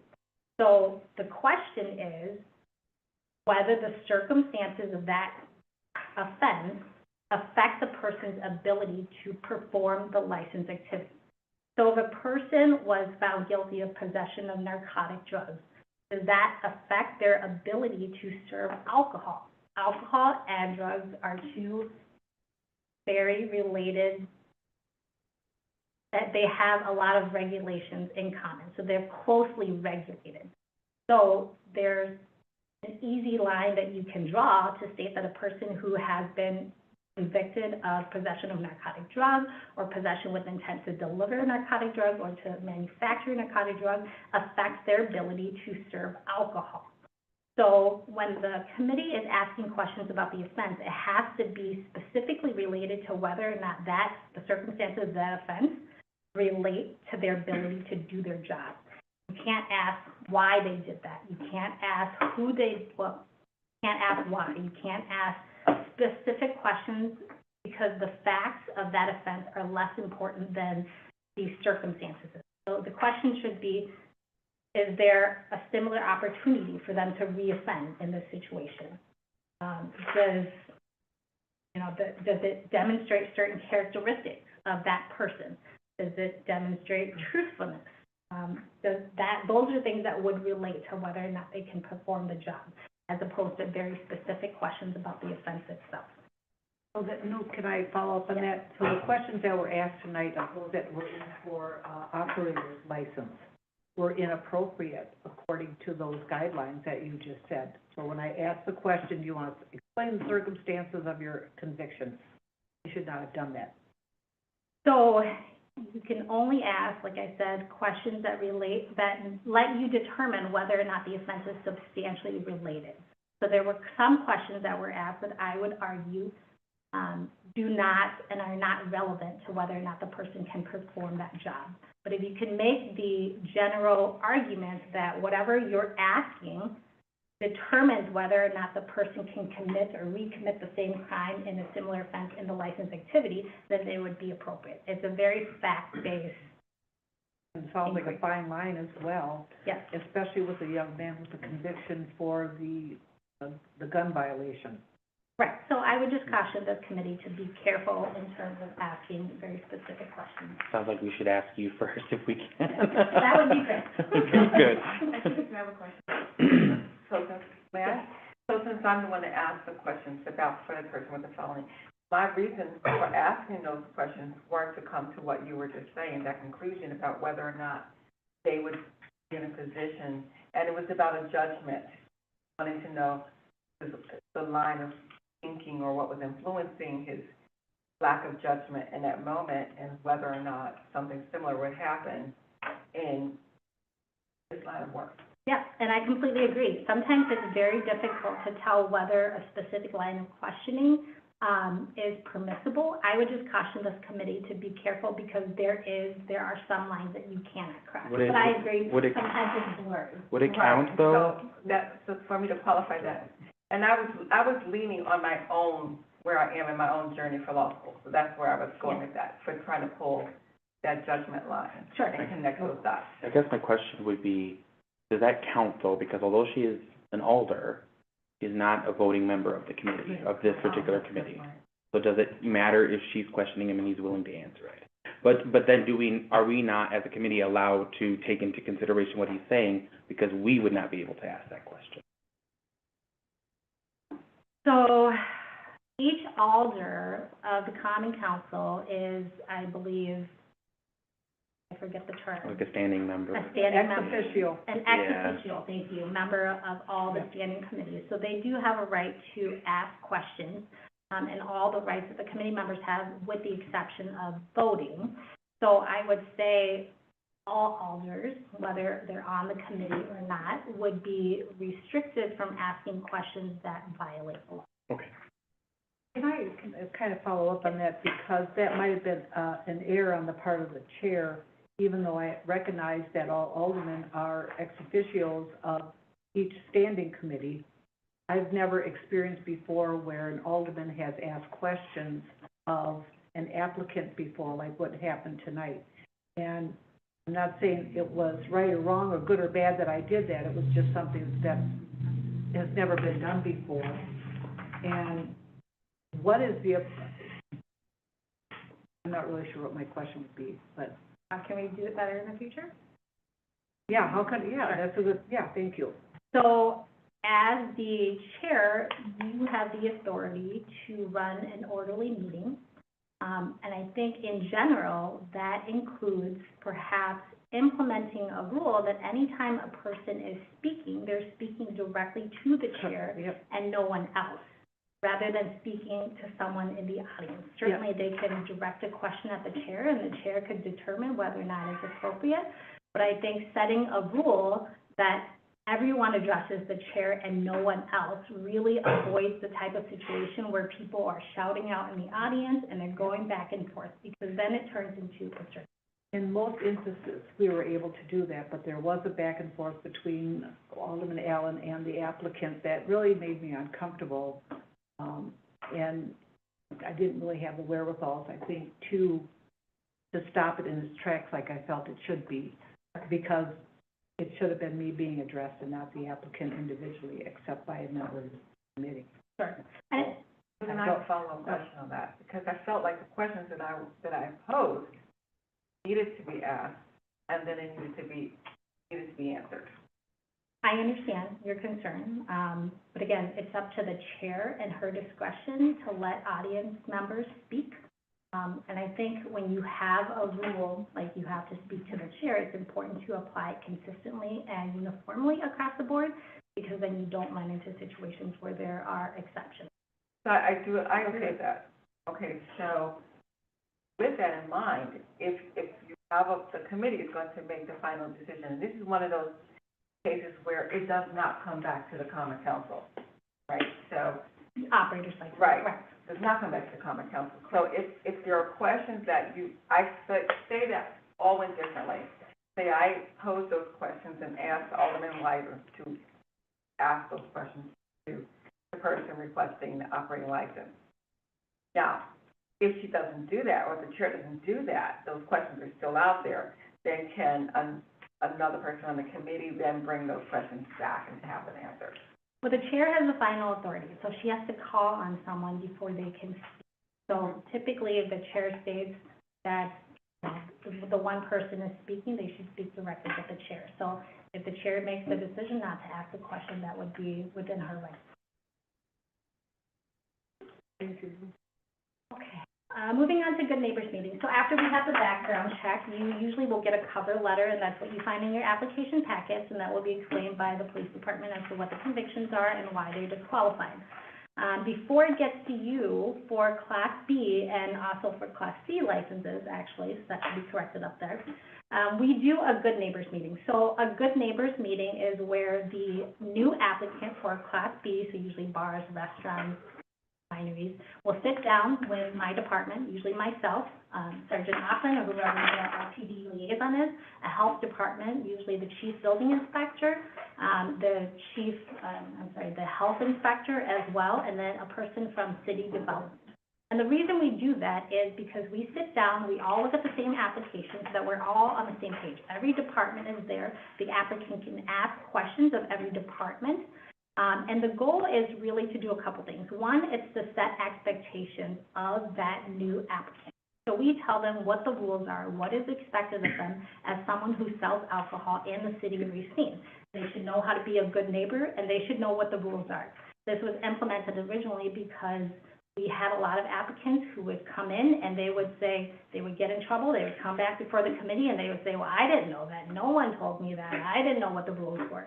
And so we do these good neighbor meetings where I highlight all of the rules so that they can't come back before you and say, I didn't know that. The other reason we do these meetings is because they then have a point of contact within each department. They know who to go to ask the questions. We can help them go through the process. We don't make the licensing decisions. You do, and the Common Council does. Our job is to make sure that we help the applicant succeed once they get a license. And I always start off the Good Neighbors meetings like that. So usually when you get a report from me, it'll tell you the issues that we have discussed. There are a lot of things that we can discuss that can be hashed out in more detail when we're in a meeting with staff. Our goal is to really identify all of the issues, bring it to your attention so that you can consider these factors before you make these licensing decisions. And then the last step is to get before this committee for a hearing to determine whether or not a license can be granted. So you have, and Alder Pavona, we have to get you a copy of the PSNL guide, but I believe Alder Pete and Alder Widener, you both have a copy of it. It basically contains all of the rules for each type of license before you. It will have what the regulations are, where you can find it in the ordinance, what the state laws are on that specific license, what questions are appropriate for each type of license, and what the committee's options are in terms of granting, denying, deferring, stuff like that. So it's a very helpful guide, if you don't know anything about the licensing, to take a look at that before you get to the meeting, because it really does give you some good ideas about issues that you may want to address. Remember that an alcohol license is a privilege, it is not a right. So no one has a right to an alcohol license. They don't have a right to sell alcohol. However, once they are issued an alcohol license and they have that alcohol license in hand, it becomes a property right. So in the state of Wisconsin, in order to take that property right away from that person, we have to have due process. We go through the due process board, we have a full hearing. They get to contest the allegations, they are represented by an attorney, they can bring in witnesses, they can question the witnesses. The board makes a recommendation and then goes to the common council, and the common council can decide whether or not to take action. So my point being, at the beginning of the stage, when you are deciding whether or not to grant or deny the license, it is your only time to scrutinize the application. Because once you grant the application, if something goes wrong, you don't get to say, we changed our mind, give us back the license. You have to go through a lot in order to take away someone's license. So when you are at the beginning, you have a lot of discretion to grant or deny the license so long as you do not discriminate. And that's why it's so important that you apply the rules and the ordinance uniformly and consistently so that every applicant knows exactly what to expect. Because when you create inconsistencies and you don't follow what you created in terms of the ordinance and the policy guidelines, applicants don't know what to expect. And then the city gets in trouble because we're treating people differently. So a few things. Yes. Backing up on that, can you explain to the new committee members what the due process board is? Yes. Because that license is out of our hands once Yes. it becomes a property right. Yeah. Do you mind if I get Okay. to that in just the next page here? Okay. Okay, so I don't have to go backwards. All right, just a couple more things to note about your role as a decision maker. So you have a couple roles as alders. You have a legislative role where you create the laws, you create the policies, and then you have a quasi-judicial role where you take those laws, you take those ordinances, and you apply them to a set of facts. The difference between the two being with a legislative power, you have a lot of authority. You can create whatever laws you want so long as it doesn't violate the Constitution and the state law. But with respect to quasi-judicial roles, you still have a lot of discretion, but you have to be very careful that you're not discriminating. Because once you start to treat people differently and it's not consistent and it's not uniform, then we can be sued by entities. So examples of this would include, for example, when you're using policy guidelines to determine whether or not a person meets the guidelines for a license, whether they're disqualified for a license, or whether to discipline a licensee. You're applying the set of rules and facts to the set of facts. So it's just important for you to, one, apply the rules consistently and uniformly, like we talked about. You'll hear me say that a lot. Two, be an unbiased decision maker. This means avoiding prejudgment. So when you come to the table, I would advise you not to become a witness yourself, go out there and collect information, but come in here with an open mind, listen to everything that's presented, and then make your decision. But make sure that you're applying these rules consistently to everyone, and if you have a conflict, then recuse yourself.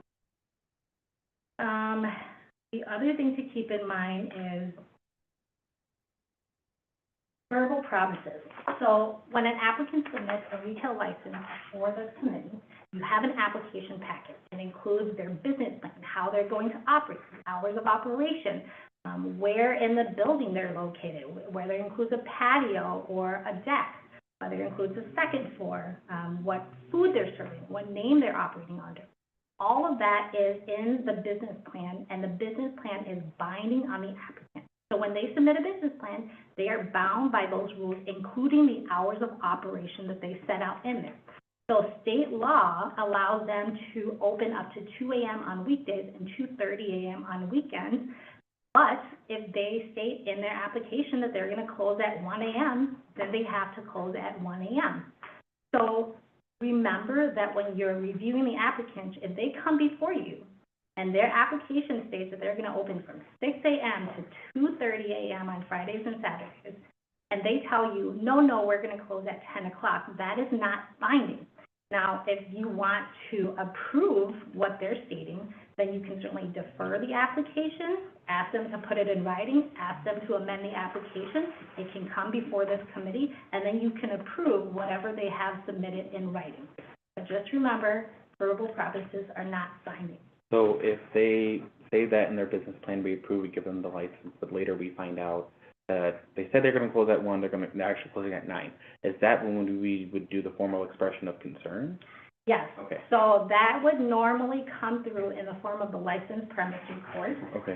The police department would get called out there, they would find that they're closing past their hours, and their hours are always printed on the license themselves. So the license for the alcohol will always print the premise description, so where in the building they're located. If it states, the first floor only, then that's where they can have alcohol served, stored, or sold. And then it'll also state the hours of operation on the license itself. So the police department can come in at any time, see when they're allowed to be open. And if they're open past that, they would get issued a citation. It would end up on the licensed premise report. It would come before you. And then hopefully at that point, the committee calls those licensees in to address whatever the violation is. Okay.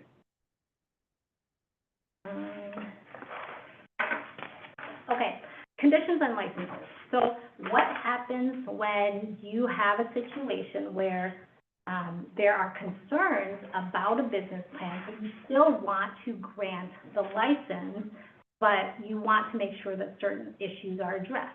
You can do that by placing conditions on licenses. And there's a couple restrictions to it. So one, it has to be done at the initial granting of the license. You can't do it down the road when they already have a license and put a condition on the license. You can't unilaterally add a condition. So it has to be done at the time of approval. So the motion would be to approve with the condition that A, B, C, and D. Second, the condition has to be reasonable. So reasonable meaning that there's a specific concern that you want to address, and whatever the condition is will narrowly address those concerns. So you can't blanket say, everyone has to wear blue. There's no specific reasoning for it. It doesn't address that concern, so it would not be reasonable. The only limitation really in state law with respect to conditions is that you cannot unilaterally decrease the hours for Class B premises. So let's say a bar comes before you and you wanted to approve, but you wanted them to close earlier than 2 o'clock. If it's not in their business plan and they don't want to amend the business plan, you cannot approve with the conditions that they close earlier, if it's Class B. So in that case, if the concern is, we want you to open, but we don't want you to be open this late, you can recommend to the applicant that they withdraw or amend the application, defer, give them time to do that. And should they choose to do that and come back before this committee, then you can approve the amended application. But that's not something you can unilaterally do. That's the one restriction. So in the case of the chicken place on Washington Avenue. Harold's, yeah. So did they voluntarily reduce their hours and amend their business plan with those hours? Yes. So their application stated that they would close at 10 o'clock for dine-in service, and they would be open for pickup service, third person delivery pickup only between the hours of 10 and midnight. That was specifically in their application. So if they had not put that in their application, could we have denied if their application was that they wanted to stay open till 2:30? Well, you can deny based on several reasons, and that will be what's on the next screen here. So factors as to whether or not you can deny or issue the license. So the ordinance specifically states that you can reference these very specific factors. Number one, the appropriateness of the location. So if there's an overconcentration, there are too many bars in that specific area, or there's a history of nuisance due to traffic or location at that specific area. That's something that you can deny based on. And the ordinance actually states that the committee can take into considerations and facts brought in by residents who live in the area with specific concerns about the location of the business being there. So that's something that this committee can certainly consider. The other thing that you consider is agent experience and licensee experience and qualifications. Again, we went through all of this already. The agent must be of acceptable character, of acceptable record. So the false statement coming in and then the conviction itself. But beyond just the criminal conviction or the false statement, this committee, in order to approve a license with an agent, has to find the agent to be of acceptable character, reputation, and record. So even if the conviction itself doesn't disqualify the person, but it makes this committee question her truthfulness or her character or her record or her reputation, those are ample grounds to deny. There's broad discretion for the committee to find who is an acceptable agent in terms of an alcohol license, because the agent is the representative of that alcohol license. So an agent is named whenever a license belongs to a company. So an LLC or a corporation, they have to list the agent that is of acceptable character to this committee, because the agent is the person who will come before you, they'll represent the committee, and you're placing them in charge of the alcohol premise. So they are responsible for all alcohol violations on the premises. So if there are any alcohol violations, even if it's not committed directly by the agent is the responsible person and can be cited for those violations. So it's very important that the committee determine whoever the agent is to be acceptable. And if you don't find that the agent is acceptable, then you can certainly deny the application based on that. The other thing I want to note is straw man applications are prohibited. So any alcohol license has to be in that true owner's name. You can't apply for an alcohol license on behalf of someone else, because it has to be in that person's name. So if you see red flags of people, for example, who have never been in this industry before, but they all of a sudden want to step in, they don't have any experience, they have 2 other full-time jobs, they're never going to be on the premises, those are perhaps red flags that they're not the true owner, and the true owner has to be disclosed on the application. And sometimes a lot of people do that because the true owner has a criminal conviction and they're concerned that that will prevent them from receiving a license, so they put someone else's name, but again, that is illegal. You can also consider the economic impact of the proposed business, both for the applicant and the surrounding neighbors. And then the catch-all is any other factors related to public health, safety, and welfare. That's broad. Yes. Very broad. Yes, I wrote that one. Yeah. So if you can justify that it has to do with the public health, safety, and welfare of the public, then you can certainly deny based on that. The only thing I would recommend is whatever the reasons for denial are, you should discuss them and put them on the record. So if there's a lot of discussion from audience members about what the reasoning are, and you as an alder are voting to deny, you should state what your reasonings are or whether you agree with the reasons that have been stated so that we can make a record of the reasons for denial, because we do have to provide that to the applicant, and it does have to be in writing. Okay. So disciplinary process, I'm getting to the process that Alder Weidner asked about. So the license premise report, every meeting before the committee, you'll get a license premise report from the police department. It highlights every single incident at every single retail establishment in the city of Racine. A lot of that is not of note. Sometimes there, just calls for a disturbance. It doesn't turn into anything, or unsubstantiated calls. But the police department will always highlight instances where there are violations or that are of concern to them. This committee would then, if you are concerned about that incident, you would vote and issue a formal expression of concern, as was done earlier. And what a formal expression of concern is, it's intended to be an automatic 3-strike system. So if you get the first one, they come in before you, they talk to you about the incident, they explain, you can receive and file it, they mark as a first strike. If a second one occurs, if you're called in again within 6 months or 3 times within a 1-year period, then it automatically goes to the city attorney's office. We review it to see if there are grounds for suspension or revocation, and then it moves to the due process board if a summons and complaint is issued. I do want to know a couple things about this. I know that the committee likes to rescind formal expressions of concern. Let me just say that we created this system to begin with because the old system had the committee deciding to call people in, listening to the evidence, and deciding to suspend or revoke. You were the judge and the jury all at the same time. We changed the system, so now everyone gets called in, and every call-in is intended to be a strike, so that when people reach the sufficient number of strikes, it automatically moves them to the next process. When you rescind a formal express concern, you're undoing all of that consistency and uniformity, because everyone should be treated the same. Everyone should have a certain number of strikes, and if they get to that point, then they should go through that process. But every time you rescind, you're removing a strike for some people and not removing it for others. So then it creates this inconsistency where people don't know what to expect, because they can be called in 3 times in a row and they haven't gone to due process. And this person was called in 2 times, 6 months apart, and now they're in due process and they're treated differently. So the reason we created this separate step is to take the committee out of that discussion.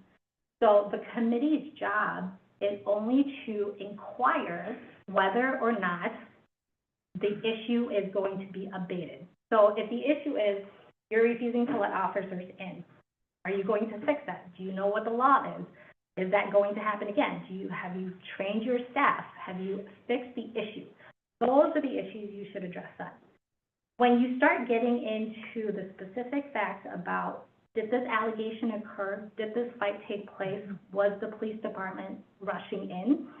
You get into the situation where there's back and forth, there's a lot of yelling, there's a lot of animosity from the licensee, sometimes rightfully so, and then there's a big argument and discussion. That discussion is premature because the committee's job is only to determine whether or not the strike was appropriately made.